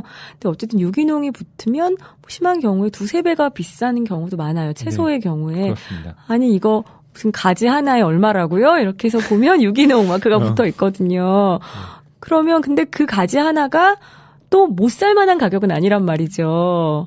그렇죠. 네, 그렇죠. 사긴 사죠. 5,000원 뛰어도 살 수, 5,000원 지불할 수 있으니까. 그렇다면 나는 조금 싼, 그냥 아무 유기농 마크가 없는 가지를 사서 먹일 것인가. 근데 그럴 때는 죄책감이 들어요. 이상한 가족들에게 내 아이에게 엄마가 미안해 2,000원이 없어서 부족해서 그리고 그게 나한테 중요한 가치가 아니라고 생각하기 때문에 네. 나는 이걸 먹여라고 해요. 근데 제가 그게 미안해서 5,000원짜리 가지를 산다고 쳐요. 그러면 또 다른 식의 죄책감이 들어요. 사회에 대한 죄책감이죠. 내가 내 입에 들어가는 것 그리고 내 자식의 입에 들어가는 것을 좋은 걸 먹이겠다고 이것을 소비해도 될까? 2,000원의 차이를 네. 이런 식의 다른 식의 죄의식이 저를 엄습한단 말이죠. 그래서 네. 어떤 데서도 자유로울 수가 없어요. 마트에 가면 그 유기농 스티커와 유기농 스티커가 붙어지지 않은 것 사이에서 네. 저는 항상 길을 잃어요. 네. 솔직한 고백을 네. 해주셨는데요. 그래서 요즘에는 주로 이쪽 죄의식이 있기 때문에 네 유기농이 없는 붙어있지 않은 것으로 사고 있습니다. 네. 작가님께서 그런 말씀을 하시니까 저는 예전에 로자라는 필명으로 네, 활동하고 계시죠. 이현우 선생님. 예, 이현우 선생님의 말씀을 들은 적이 있었는데요. 이현우 선생님께서 이제 지적도 여러 가지로 좋은 책도 내시고 네. 예, 지적 관련된 강의도 많이 하시는데 슬라브의 지적이라는 슬로베니아의 철학자가 이데올로기의 어떤 기만성에 대해서 많은 이야기를 하잖아요. 그러니까 이데올로기가 갖고 있는 우리를 무의식적으로 조종하게 만드는 그런 메커니즘을 분석하고 있는데 한 예를 들면서 유기농이라는 것이 갖고 있는 일종의 허망함, 예. 허위의식일 수도 있고요. 네. 말씀하시면서 그냥 유기농 먹지 말고 그냥 농약 친 거 먹어라. 그것이야말로 작은 실천일 수도 있다. 맞아요. 그러니까, 네. 이상하게 자본주의가 만들어낸 산업 중에 하나가 또 무알콜 음료라는 거예요. 그러니까 무알콜 술. 그러니까 아유, 임신했을 때 그게 얼마나 고마운데요. 그렇게 단정해서 말할 수는 없을 것 같아요. 알코올을 배제하지만 그러니까 알코올을 다 제거한 술이다. 그리고 근데 고기인데 네. 뭐랄까요? 고기에 안 좋은 성분은 다 뺀. 그리고 콜라인데 다이어트 콜라다. 이런 식으로 그것이 그러니까 역기능을 담고 있는 것을 가리는 형태로 네. 존재하고 있는 그런 것에 대해서 이렇게 얘기를 하신 적이 있는데 역시 그래서 그런 것을 선택하는 문제도 역시 세계관의 문제와 네. 바로 결부되어 있는 것 같아요. 저도 되게 그 말에 좀 깊이 좀 숙고하게 된 것 같아요. 그냥 유기농 먹지 말고 농약 든 거 먹어라 이렇게 말씀하시는 이현우 선생님의 말씀을 들으면서 그래 내가 유기농을 먹어서 얼마나 잘 먹고 잘 살겠다고 내가 그런 걸 선택하나 이런 생각을 좀 하기도 했던 것 같은데요. 이 네. 책을 보면서는 또 조금 다른 생각을 하게 네, 됐어요. 저도요. 그렇지만 저는 유기농이 아닌 걸 선택할 수도 있죠. 그리고 유기농이 들어있지 않다는 것은 어쩌면 농약을 조금 더 많이 쳤을지도 모르는 그런 위험을 배제하고 감수하고 먹는다는 건데 그게 당연하다고 생각했거든요. 그 두 가지 선택밖에 나에게는 없다고 생각했는데 이 책을 읽으면서 어쩌면 나는 그래서 내가 유기농이라는 스티커를 붙이지 않은 것을 선택함으로 해서 그 말은 내가 곧 농약을 많이 먹어도 된다는 의미는 아니지 않을까. 네. 네. 이런 어쩌면 이 시스템 바깥에도 또 무언가가 있지 않을까. 라는 그런 생각을 하게 됐어요. 네. 그러니까 꼭 유기농을 먹지 말고 아무거나 먹자는 게 아니라 대량 생산된 네. 식품을 그런 건 아니고요. 이때 얘기하고 있는 이 책에서 얘기하고 있는 중요한 학점 중에 하나는 바로 초유기농이라는 겁니다. 네. 그러니까 유기농을 넘어서라는 네. 그런 대안을 제시하고 있는데요. 탈유기농 산업적인 유기농 그렇죠. 수도 그러니까 있죠. 유기농 산업화된 유기농이 아니라 정말 좀 일종의 자생적인 네. 또 소규모로 협동조합 형태로 운영되고 있는 그리고 그 지역 안에서 소비되는 유기농을 선택하는 것이 조금 비싸더라도 지역 경제와 또 우리 건강과 맞아요. 결부된 네. 선순환적인 그런 유일한 대안이라고 나타날 수 있다. 말하죠. 이런 식으로 네. 이야기를 하고 있어요. 여기 되게 문제적 인물이 나와요. 그 말씀하신 이제 그런 농장을 경영하는 사람인데요. 조엘이라는 아저씨예요. 이 아저씨는 내가 닭고기를 생산하는 방식은 내 세계관의 연장이다. 네, 예, 라는 멋진 예. 말을 하면서 이런 아까 말씀드린 그런 복잡하고 어지러운 산업적 환경에서 조엘은 품질로 경쟁한다. 이렇게 말하면서 모든 것을 뭐 닭을 몇 마리 키워서 그 닭을 그 동네에서만 유통시키고 이런 네. 방식으로 농장을 경영하고 있습니다. 그래서 우리 마이클이 이 조엘의 농장에 가서 직접 네, 체험을 하죠. 예, 체험을 하죠. 거기 생산된 음식을 먹고요. 그리고 그 조엘이 아주 역설하고 있는 부분 중에 하나가 유기농이 비싸다는 인식에 대해서 네. 예, 분노를 터뜨리고 있습니다. 네. 재밌더라고요. 그 네. 부분. 조엘이 그 저자에게 이런 얘기를 하는데요. 사람들이 청정식품이 비싸다는 소리를 할 때마다 나는 그들에게 청정식품이야말로 가장 저렴한 식품이라고 말해줍니다. 이 말에는 다들 관심을 기울이더군요. 그러면 나는 우리의 제품은 모든 비용이 가격에 포함되어 있다고 설명해 주죠. 따라서 사회가 수질 오염, 항생물질 내성, 음식 매개 질병, 석유나 물과 관련된 보조금 때문에 비용을 지불할 필요가 없다는 걸 다 얘기해줘요. 사실 환경과 납세자들이 부담해야 하는 이런 비용이 숨겨져 있기 때문에 산업식품이 값싼 것처럼 보이는 거죠.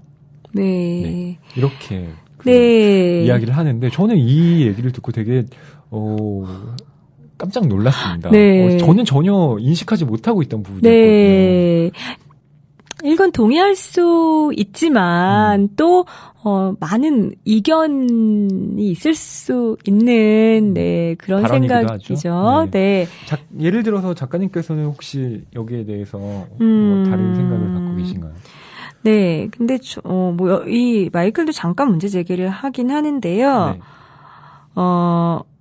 그리고 그렇게 해서 생산한 닭 무엇보다 맛있다고 해요. 그런 닭 맛이 나는 닭이라고 얘기하죠. 예, 우리가 미처 몰랐던 닭 맛이 이런 것이었구나라고 알게 되는 그런 닭 맛이고 그걸 위해서 이렇게 지불할 용의가 있다라고 말하는데요. 이제 우리 마이클이 그러면 뉴욕에 사는 사람들은 어떻게 하나요? 이런 닭을 못 먹나요? 이런 질문을 해요. 그래서 뉴욕에 사는 부자들은 먹을 수 있겠죠. 이걸 뭐 거기 가서 먹거나 자기가 직접 공수해 와서 뭐 어떤 방식으로든 먹을 수 있겠죠. 네. 근데 그냥 되게 뉴욕에 사는 중하류층 이하의 삶을 사는 그냥 보통 사람들은 어떻게 하는 거죠?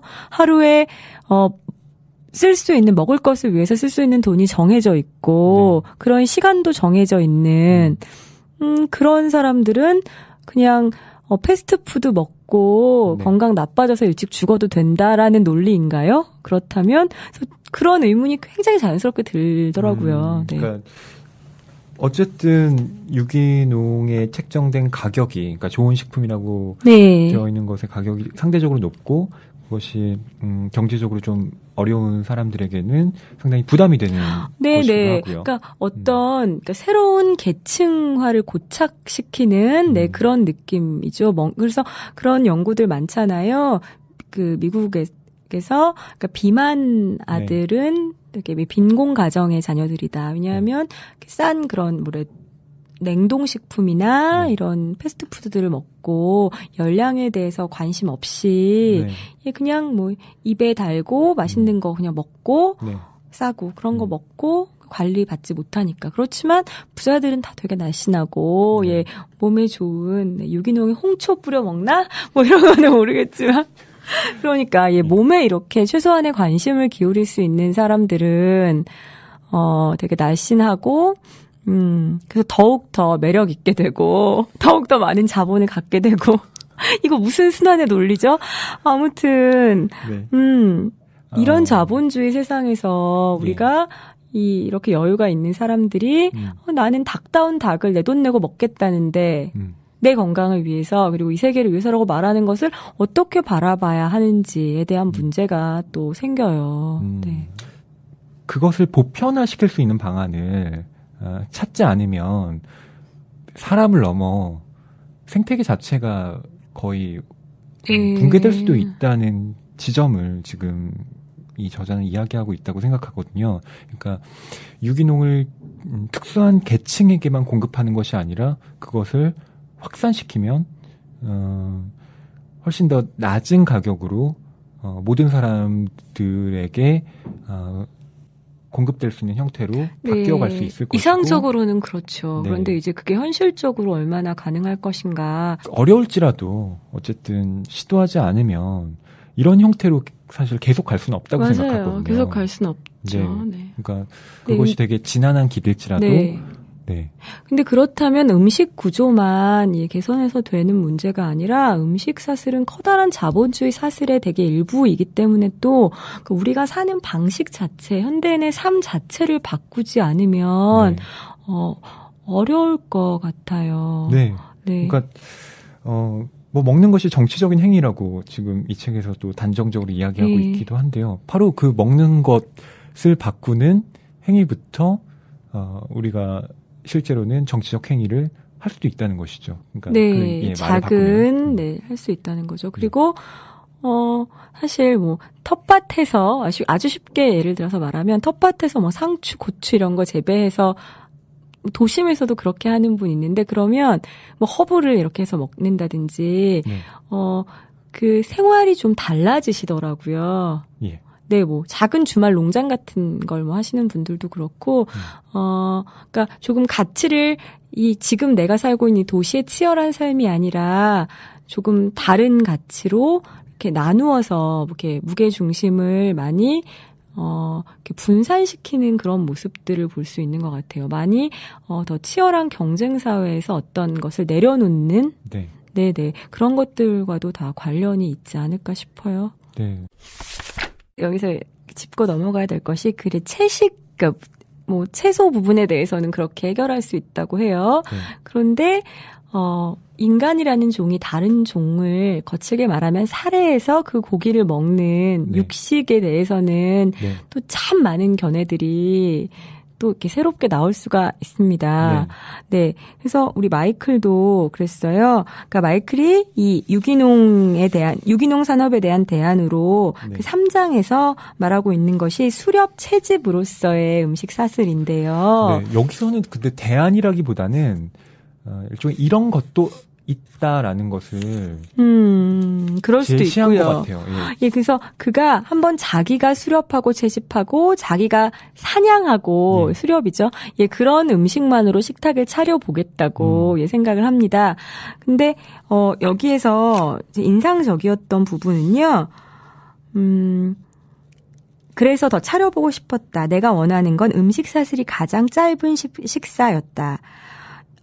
내가 직접 잡고 채집하고 재배한 식재료들만으로 식사를 해보고 싶었는데요. 이를 통해 먹는 행위의 생태학과 윤리학에 대해 뭔가를 배우게 되었으면 좋겠다고 생각을 했죠. 그리고 무엇보다 섭식자로서뿐 아니라 사냥꾼, 즉 다른 동물의 살해자로서의 인간의 몸이 음식 사슬에 맞춰진 방법을 배우고 싶었다. 또 내가 먹는 동물을 내가 직접 살해해 봄으로 해서 그 육식이라는 것에 대해서 그리고 그 동물, 우리의 먹는 재료가 되는 동물에 대해서 직접적이고 의식적인 책임을 져보고 싶었다라고 말을 합니다. 그렇게 하지 못한다면 고기를 먹을 수 있을까? 라고 질문을 합니다. 이 사람은 이제 채식주의자가 되려는 시도도 해봤는데 실패하고, 또 이제 고기를 먹겠다고 생각을 했는데 굉장히 곤란한 질문들에 이제 맞닥뜨리게 되는 거죠. 그래서 나는 어떤 식으로든 다른 동물의 고기를 먹어야 되는 사람이라면 그렇다면 어떻게 할 것인가? 고기가 만들어지는 과정에 나는 윤리적으로 무엇을 할 수 있는가? 라는 질문을 던져보는 그런 행위였어요. 수렵 채집을 깊은 고민에서 이제 한번 시도해 보게 된 것인데요. 그 고민의 출발은 아까 작가님께서 언급하신 바로 인간이 동물을 먹는다는 그 문제 그 자체에서 비롯된 것입니다. 지금 마이클 폴란 교수는 미국의 아주 유명한 철학자죠. 피터 싱어 교수가 있습니다. 프린스턴 대학 교수고요. 실천윤리학자로 유명한 분인데 1975년에 동물해방이라는 책을 또 쓰기도 했습니다.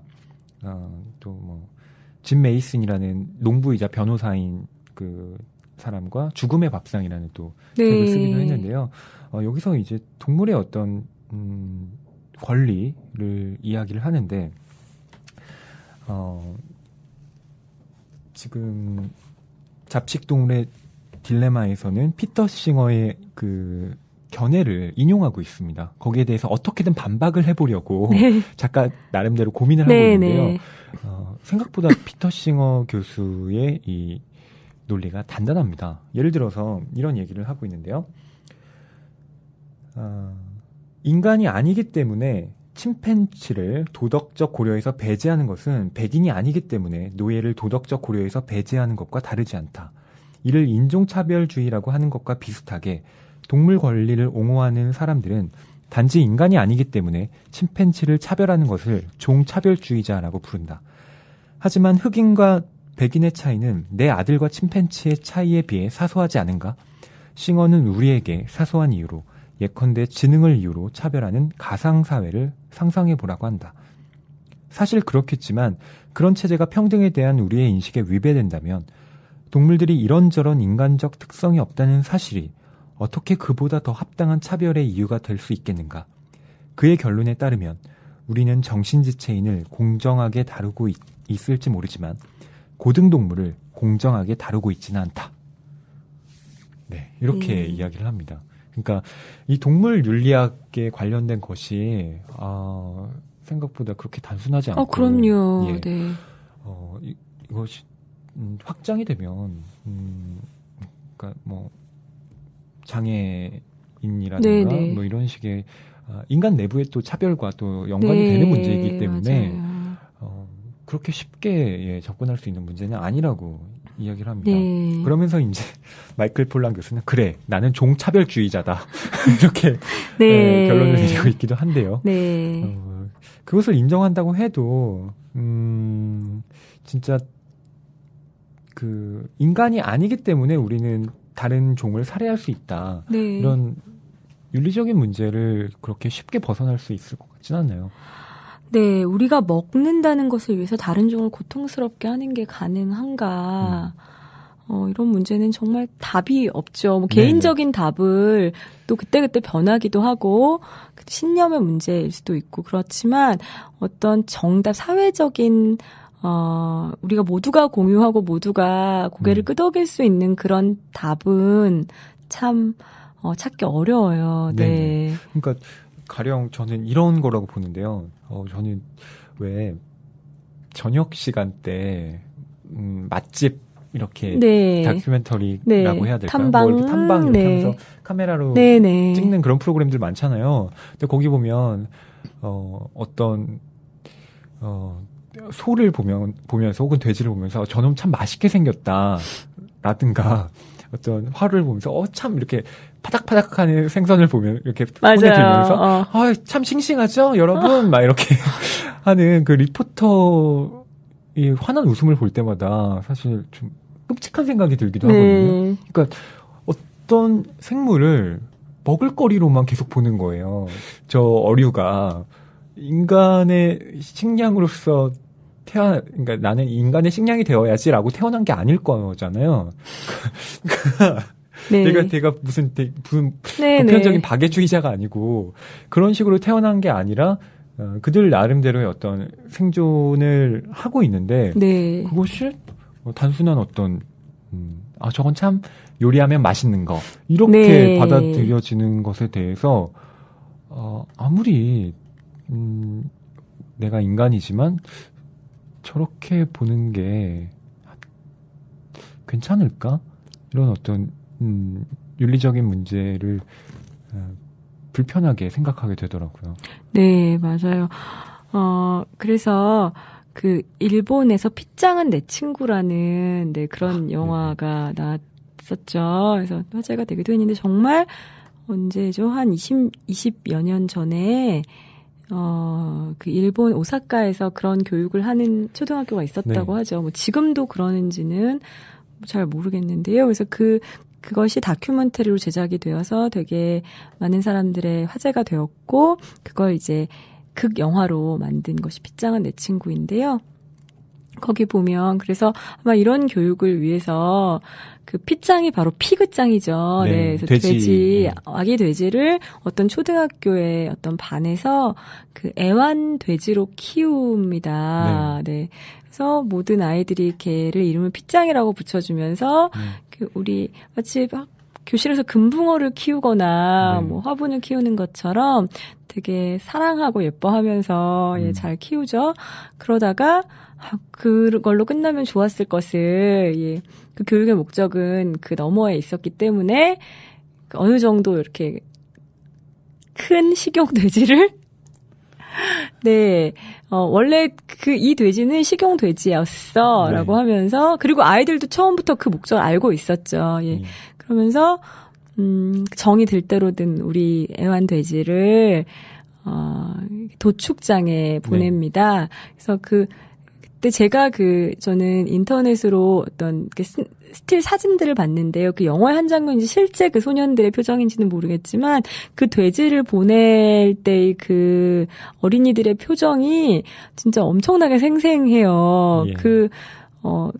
정을 줬고 사랑했던 그 동물과 헤어질 때 그 개가 죽으러 간다는 거를 뻔히 알 때 그 표정, 그리고 그 도축 공장에서 그 핏장이 도축 공장 안으로 들어간 다음에 이제 이렇게 잘 비닐 랩으로 씌워진 부위별로 나누어진 고기가 되어서 돌아오고요. 그걸 아이들이 보고 그다음에 그것들은 요리가 되어서 뭐 돈가스가 됐는지 뭐 돼지로 여러 가지로 만들 수 있으니까요. 그게 돼서 아이들의 급식 반찬으로 올라옵니다. 아이들은 그 급식 반찬으로 올라온 돼지고기가 우리 교실에 있었던 핏장이라는 걸 너무 잘 알죠. 그래서 어떤 아이는 울면서 먹지 않겠다고 하고 그것 또한 뭐 존중받아야겠죠. 그리고 어떤 아이는 정말 기도하는 심정으로 핏장한테 너무 미안하지만 먹겠다고, 어쩌면 사랑해서 먹겠다는 건지도 모르겠어요.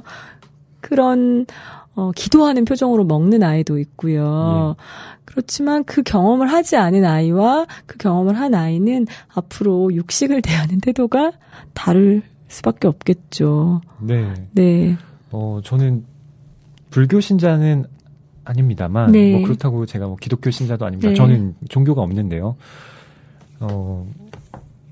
그럼에도 불구하고 그런 건 믿습니다. 예를 들어서 불교에서 얘기하는 카르마, 업이라는 거 있잖아요. 그러니까 어떤 음식, 그러니까 내가 살생을 하거나 어떤 음식을 취했을 때 그 동물이 갖고 있던 그 업이 인간에게 어떤 형태로든 쌓인다는 그런 그 불교적인 관점이 있잖아요. 거기에 대해서 뭐 완전히 동의하는 건 아니지만 그럴 수 있겠다. 고기를 먹을 때 그 고기가 물론 어떤 형태로 고기를 섭취하느냐도 되게 중요하지만 되게 고통스럽게 살다가 죽은 그 고기를 먹는 것과 동물로서의 고유한 삶의 형태로 존재하다가 이제 죽어서 나에게 섭취된 것과 저는 분명히 다르다고 생각합니다. 그 고기와 동물을 사실은 연결시켜야 되는데 제가 이따 소개해드릴 책에서는 그 연결고리를 현대에서는 일부러 사라지게 만들었다라고 표현을 해요. 그래서 우리한테 현대 문화는 이 소가 그 고기야라는 것을 느끼지 않는 법을 가르쳤다. 왜냐하면 그것을 느끼면 너무 고통스러우니까. 그래서 불편하지 않게끔 너무 친절한 배려를 하여서 그것을 학습시켜서 혐오감을 잃어버리게 한다. 그렇게 말을 하는데요. 혐오감을, 동물에 대한 혐오감을, 그 과정에 대한 동물에 대한 혐오감이 아니라 그 과정에 대한 혐오감, 인간이란 무엇인가에 대한 어떤 혐오감을 잃어버리게 한다는 건 결국 공감을 잃어버리게 하는 것이다. 바로 그렇습니다. 그렇게 말을 하죠. 정말 동의할 수밖에 없었어요. 우리가 먹지 않고는 살 수 없습니다. 나는 뭐 고기를 먹지 않겠다. 뭐 이런 것 개인의 신념이고 세계관이죠. 그런데 물론 동물을 먹을 수 있습니다. 저도 뭐 육식 아까 좋아하는 사람이라고 말씀드렸고 마트에 가면 대부분의 경우 다른 무엇보다 가격이 어떤가, 예, 그리고 빨리 배달되는가, 뭐 이런 것들을 최우선 그 고려 요소에 넣는 사람인데요. 네. 그렇지만 우리가 이제는 그 먹거리를 볼 때 그 먹거리 자체가 아니라 그 뒤에 있는 그것들을 다 관장하는 어떤 시스템에 대해서 눈을 감지는 말아야겠다는 네. 그런 생각이 저는 결론적으로 들었어요. 그래서 이 마이클 님께서 우리에게 이 두꺼운 책을 통해서 들려주고 싶었던 이야기도 결국은 그게 아닐까 싶어요. 마지막에 예. 이런 말을 하거든요. 우리에게는 또 다른 길이 있다. 그 길을 찾으려면 우리는 우선 고개를 돌리지 않고 네. 동물의 삶과 죽음을 봐야 한다. 우리가 먹는 음식은 다름 아니라 세상의 몸이다라는 네. 결론으로 끝이 납니다. 아까 제가 말씀드린 대로 왜냐하면 우리가 혐오감 때문에 그리고 고통 때문에 우리의 그 정신적 고통 때문에 아이들에게도 다음 세대에게도 가르치지 않고 우리도 애써서 눈을 감았던 어떤 것들에 대해서 눈을 부릅뜨고 그것이 정말 그렇게 되고 있다는 것, 그것이 현실이라는 것을 분명히 보고 그리고 다른 대안을 계속 되게 작은 걸음이더라도 모색해 나가는 그런 움직임, 그런 데서밖에 출발할 수가 없을 것 같아요. 네. 왜 낭만 서점이 먹을 거에 대해서 이야기하지? 그냥 뭐 맛있는 거 먹으면 되지 뭐. 난 이렇게 살다 죽을래. 이렇게 받아들이시기보다는 지금 여기에 대해서 고민하는 것이 결국엔 이 사회에 내가 다른 형태로 좀 영향을 끼칠 수 있는 작은 힘을 보탤 수 있는 그런 식의 어떤 지점과 맞물려 있다는 것을 좀 생각하시면 어떨까. 네. 그런 제안을 좀 그렇습니다. 드리고 싶습니다. 네. 이렇게 살 수 없다면 조금씩 바꿔야죠. 예. 어떨 때는 가장 쉬운 답이 정답인 경우가 많더라고요. 네. 그런 의미에서 저희 오늘 잡식 동물의 딜레마 같이 이야기 나눠봤습니다. 이번에는 네카트에 담은 책 코너입니다. 오늘 정희연 작가님께서 들고 오신 책이 어떤 건가 궁금한데요. 네, 소개를 좀 부탁드릴게요. 예, 저는 역시 무엇을 먹는가에 관련해서 두 권의 책을 들고 왔습니다. 예, 두 권 다 그냥 서가에서 빼온 책들이에요. 네. 저는 개인적으로 음식 문화에 관심이 많고 네. 또 그런데 관심이 많은 사람이랑 살고 있기 때문에 저희 집에 가면 웬만한 이런 책들이 많은데 그중에서 이 두 권 골라왔어요. 네. 첫 번째 책은 헝그리 플래닛입니다. 네. 네, 이 책 배고픈 행성, 뭐 이런, 네. 배고픈 지구, 뭐 이런 뜻이군요. 네, 부제는 세계는 지금 네. 무엇을 먹는가라는 이런 부제가 붙어 있고요. 하드커버예요. 표지부터 되게 재밌죠. 포크랑 젓가락이랑 뭐 나이프랑 이런 것들이 있고요. 네. 일반인으로 보이는 이런 가족들이 되게 많이 막 웃고 계세요. 앞에는 음식물들을, 이 음식 재료들을 가득 쌓아놓고요. 네. 그래서 이건요, 글과 사진으로 이루어진 책입니다. 24개국의 30가정을 직접 찾아갔어요. 네. 그래서 그들의 일주일간 가족들이 먹는 그 재료들을 식탁에 쭉 늘어놔달라고 부탁을 한 거죠. 그래서 네. 쭉 일주일 우리 이만큼 먹는데라고 그걸 늘어놓고 그걸 분석을 해요. 그래서 첫 장은 호주에 사는 네. 브라운 씨 가족이에요. 그래서 이렇게 사진을 보시면 더그 브라운 54세, 아내 마지 52세, 딸 바네사 32세, 이렇게 바네사 아이들 나이, 뭐 누구누구 이렇게 온 가족 사진이 있고요. 네. 그들이 먹는 뭐 고기, 물, 뭐 시리얼, 계란, 바나나, 감자, 각종 소스들이 이렇게 다 식탁 위에 있어요. 그래서 이분들이 뭐 누구는 웃고 누구는 심각한 표정으로 이 음식들을 둘러싸여서 사진을 찍으십니다. 예. 쇼핑 목록은 이렇다라고 하면서 그 쇼핑 목록을 분석을 합니다. 곡물 등 탄수화물은 뭐 자세한 그 세목들이 나와 있어요. 그래서 총 26,450원어치를 드시고요. 네. 유제품 22,550원, 뭐 육류 108,000원, 과일, 야채, 견과류 2만 원, 뭐 이런 식으로 쭉 리스트가 나와 있습니다. 그래서 그리고 그 뒤에는 이제 이분들의 삶이 기술이 됩니다. 이분들은 호주 리버뷰라는 데서 사시는데 원래는 원주민 출신이었지만 거기서 직업을 찾아서 도시로 나왔고 그래서 그 원주민으로서의 삶을 살 때와 도시로의 삶을 살 때 얼마나 그 음식들이 달라졌는지 이런 것들을 문화인류학적인 시각에서 기술하고 계십니다. 중간중간 사진도 되게 많고요. 그래서 저는 이 책이 너무 좋아요. 제가 이렇게 사진이 들어있는 책을 좋아하거든요. 그래서 이분들이 정말 식사를 하는 모습도 찍어요. 정말 그냥 평범한 아침 식탁이에요. 오렌지 주스랑 켈로그가 놓여져 있고요. 할머니랑 그 아이가 함께 똑같이 켈로그에 우유를 부어서 아침으로 먹어요. 네.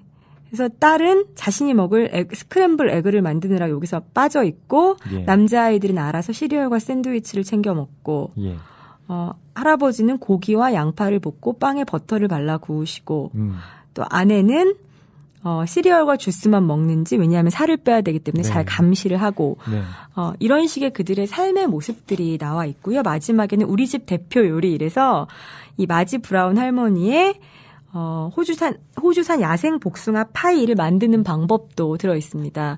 그래서 이걸 보면서 되게 흥미로운 책인데 문화인류학자에게도 흥미롭고 그리고 사회학 하시는 분들한테도 흥미가 있고 요리 연구가한테도 흥미롭고 여행자한테도 흥미롭고요. 영양학자한테도 흥미로운데 무엇보다 가장 흥미로운 사람은 소설가가 아닐까 싶었어요. 문학을 꿈꾸는 분들 이걸 보면서 이들의 삶이 지금 같이 그 2000년대 지구를 살아가고 있는 이들의 삶의 모습이 가족의 삶의 모습이 얼마나 다르고 얼마나 비슷한지 몸서리가 쳐질 정도로 비슷한 부분들도 있거든요. 이 가족주의 안에서 가족으로 사는 모습들. 그래서 너무 많은 문학이 들어갈 틈들이 보이는 거예요. 이 가족들의 삶 안에. 그래서 많은 분들이 책 읽으셨으면 좋겠어요. 되게 다양한 방식으로 읽힐 수 있는 그런 책입니다.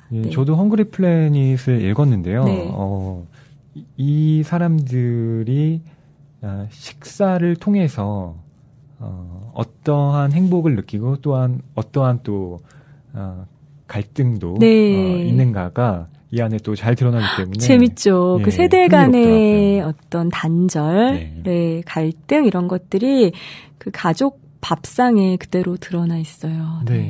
그러니까 식탁 안에서 얼마나 많은 것들을 우리가 또 엿볼 수 있는가. 맞아요. 이런 점에서 일종의 미시적인 관점에서 세계를 볼 수 있는 그런 책이라고 볼 수도 있겠습니다. 두 번째 책은요. 우리는 왜 개는 사랑하고 돼지는 먹고 소는 신을까라는 긴 제목의 책입니다. 육식주의를 해부한다라는 부제가 달려 있어요. 제가 그 조금 전에 말씀드렸던 그 혐오감과 공감의 문화에 대해서 말씀드렸잖아요. 우리는 그 무언가를 외면하게 만드는 어떤 학습을 배운다라는 측면에서 말씀드렸는데 이 책에 멜라니 조이가 하는 말들을 좀 변형시켜서 말씀드린 겁니다. 이 멜라니 조이라는 사람의 저작인데요. 재밌는 건 이분은 사회심리학자예요. 그래서 그 우리의 육식주의를 다분히 사회심리학적인 관점에서 다루고 있습니다. 이게 또 참 흥미로워요. 아주 인상적인 장면에서 시작을 하는데요. 어떤 이제 집에 손님을 초대해서 되게 맛있는 스튜 요리를 이렇게 대접을 한다고 가정을 해보자고 해요. 이 고기 너무 맛있고 어떻게 조리셨어요? 라고 말하면 그리고 일단 골든 리트리버를 한 마리 잡아서요. 개죠. 그렇죠. 잡아서 개를 어떻게 한 다음에 뭐 조리세요라고 말하면 방금 전까지 맛있게 먹었었던 사람 얼굴이 흑빛으로 변하면서 막 구역질을 하러 갈 수도 있다는 거죠. 그 사람은 당연히 이게 송아지쯤 되리라고 상상을 하고 먹었는데 근데 농담이었어요. 사실은 쇠고기 스튜였어요. 라고 말한다면 아까 그 농담을 들었던 사람이 어떤 표정을 지을까, 예, 이런 과정에서 시작하는 책입니다. 네. 이 사람은 아무 말 들었을 때와는 분명 달랐을 거라는 말이죠. 그래서 앞으로 이 사람이 계속 어떤 다른 곳에 가서 그 비슷한 모양의 음식을 먹는다면 그 골든 리트리버 스튜라는 말이 떠올라서 이 사람은 한번 멈칫할 거라는 말이에요. 그렇죠. 네. 네, 예전 같은 그런 맛을 느끼지 못하는 것이고 정신적인 외상을 겪게 네, 되겠죠. 이런 것은 바로 우리 인식의 문제라는 겁니다. 그래서 그 이제 심리학에서 말하는 스키마라는 게 있잖아요. 우리의 뭐 신념, 인식, 경험, 생각 이런 것들을 구조화하고 또 역으로 그것들에 의해서 뭐 형성되는 심리적 틀이 스키마라는 건데요. 또 정신적인 어떤 분류 체계이기도 하고요. 예, 이런 것들에 주목을 합니다. 그래서 왜 우리는 개는 애완으로 키우고 돼지는 먹나? 네, 왜냐하면 우리 머릿속에서 돼지는 되게 지저분하고 네. 먹을 만한 동물, 먹어도 되는 동물이라고 생각하는 거죠. 보통의 경우에 뭐 돼지나 소의 뭐 소는 눈망울 때문에 좀 다를 수도 있는데요.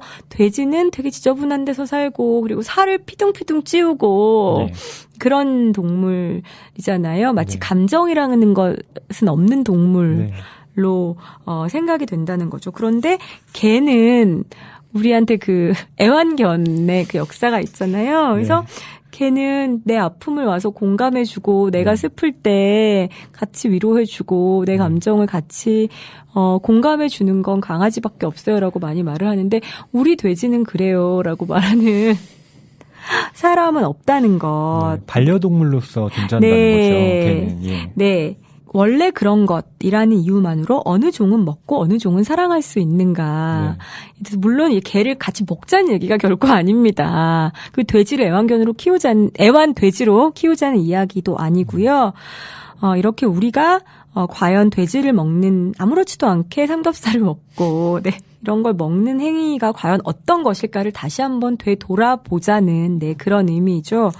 되게 재미있습니다. 우리가 육식을 아무 생각 없이 하는데 그런 것들을 좀 심리학적인 기저에서 살펴볼 수 있고요. 저 제일 이렇게 인상적이었던 부분은 우리가 채식주의자라고 말을 하는데 육식주의자라고는 말을 하지 않는다는 거예요. 네, 채식주의자는 단순히 식물만 먹는 사람이 아니라 그것을 내가 먹는 행위를 신념 체계에 바탕을 둔 행동 양식으로 표현하는 말인데 육식주의자라고 하지 않는다는 것은 고기를 먹는 건 신념 체계 밖에 있는 행동이라는 그런 자연스러운 인식과 맞닿아 있대요. 근데 우리가 육식주의자라는 말을 씀으로 해서 그 고기 먹는 사람을 넘어서 그 육식이라는 것 안에 어떤 개념을 우리 안에 탑재할 수 있게 만든다는 거죠. 너 채식주의자야? 난 육식주의자야. 이렇게 말하면 적어도 내가 필요에 의해서가 아니라 그 육식을 어떤 선택에 의해서 하고 나는 그 안에서 윤리적인 고민을 하는 사람이라는 개념을 가지게 할 수 있다는 그런 말을 합니다. 선택은 늘 신념에서 비롯되니까요. 그렇죠. 어떤 특정 용어를 또 선택하고 전유한다는 것 자체가 그 안에 담겨 있는 신념 체계를 또 반영하고 있는 것이기도 하니까요. 그렇다면 아무 생각 없이 나는 고기 좋지 그런 게 아니라 육식 먹습니다. 그렇지만 난 육식에 대해서 아직까지는 뭐 깊은 생각을 하지 못했지만 이 정도는 생각하고 있습니다라거나 아니면 나의 신념으로는 행복하게 도살된 뭐 그런 게 말이 뭐 어폐가 있지만 어쨌든 그런 어떤 고기만 먹습니다. 라거나 아니면 그런 고기를 사고 나서는 꼭 세상에 존재하는 어떤 신에게 기도를 합니다라거나 뭐 그 방법은 정말 아주 다양할 거예요. 그렇게 해보자는 그런 의미의 책일 수도 있습니다. 두 권 다 흥미로운 책인데 저희가 첫 번째 트랙에서 주저로 소개한 잡식동물의 딜레마와 함께 엮어 읽기에 참 좋은 책인 듯 싶습니다. 작가님께서 일부러 또 잘 이렇게 배려해 주시는 차원에서 골라오셨군요. 아니, 뭐 꼭 그런 건 아니지만 네, 저희 1부는 이렇게 마치고요. 2부에서도 이 주제 이어갑니다. 2부에서는 저는 뭐 한국의 여러 음식 관련 칼럼니스트들이 계시고 그렇지만 또 저널리스트들도 계시지만 이분이 어떤 독보적인 위치를 가지고 계시다고 생각해요. 그리고 이분 요리도 좋아하지만 이분의 문장과 글도 참 좋아합니다. 네, 그리고 무엇보다 한국의 음식 문화에 대해서 되게 현장에서 네. 또 다양한 풍부한 경험을 가지고 계신 분이고 또 그것들을 또 멋진 단정한 문장으로 풀어내고 계시는 이런 분입니다. 그런 분을 2부 초대 손님으로 모실 예정이에요. 예, 요리와 글 솜씨까지 겸비하신 네. 저로서는 참으로 부러운 워너비. 네, 닮고 싶습니다. 네. 바로 박찬일 네. 셰프께서 나와주십니다. 네, 박찬일 작가님이시기도 하고 박찬일 셰프님이시기도 합니다. 네, 박찬일 씨 모시고 한국의 음식 문화를 주제로 또 여러 가지 재미있는 이야기 나눠보도록 하겠습니다. 여러분, 다음 주 화요일도 기대해 주세요.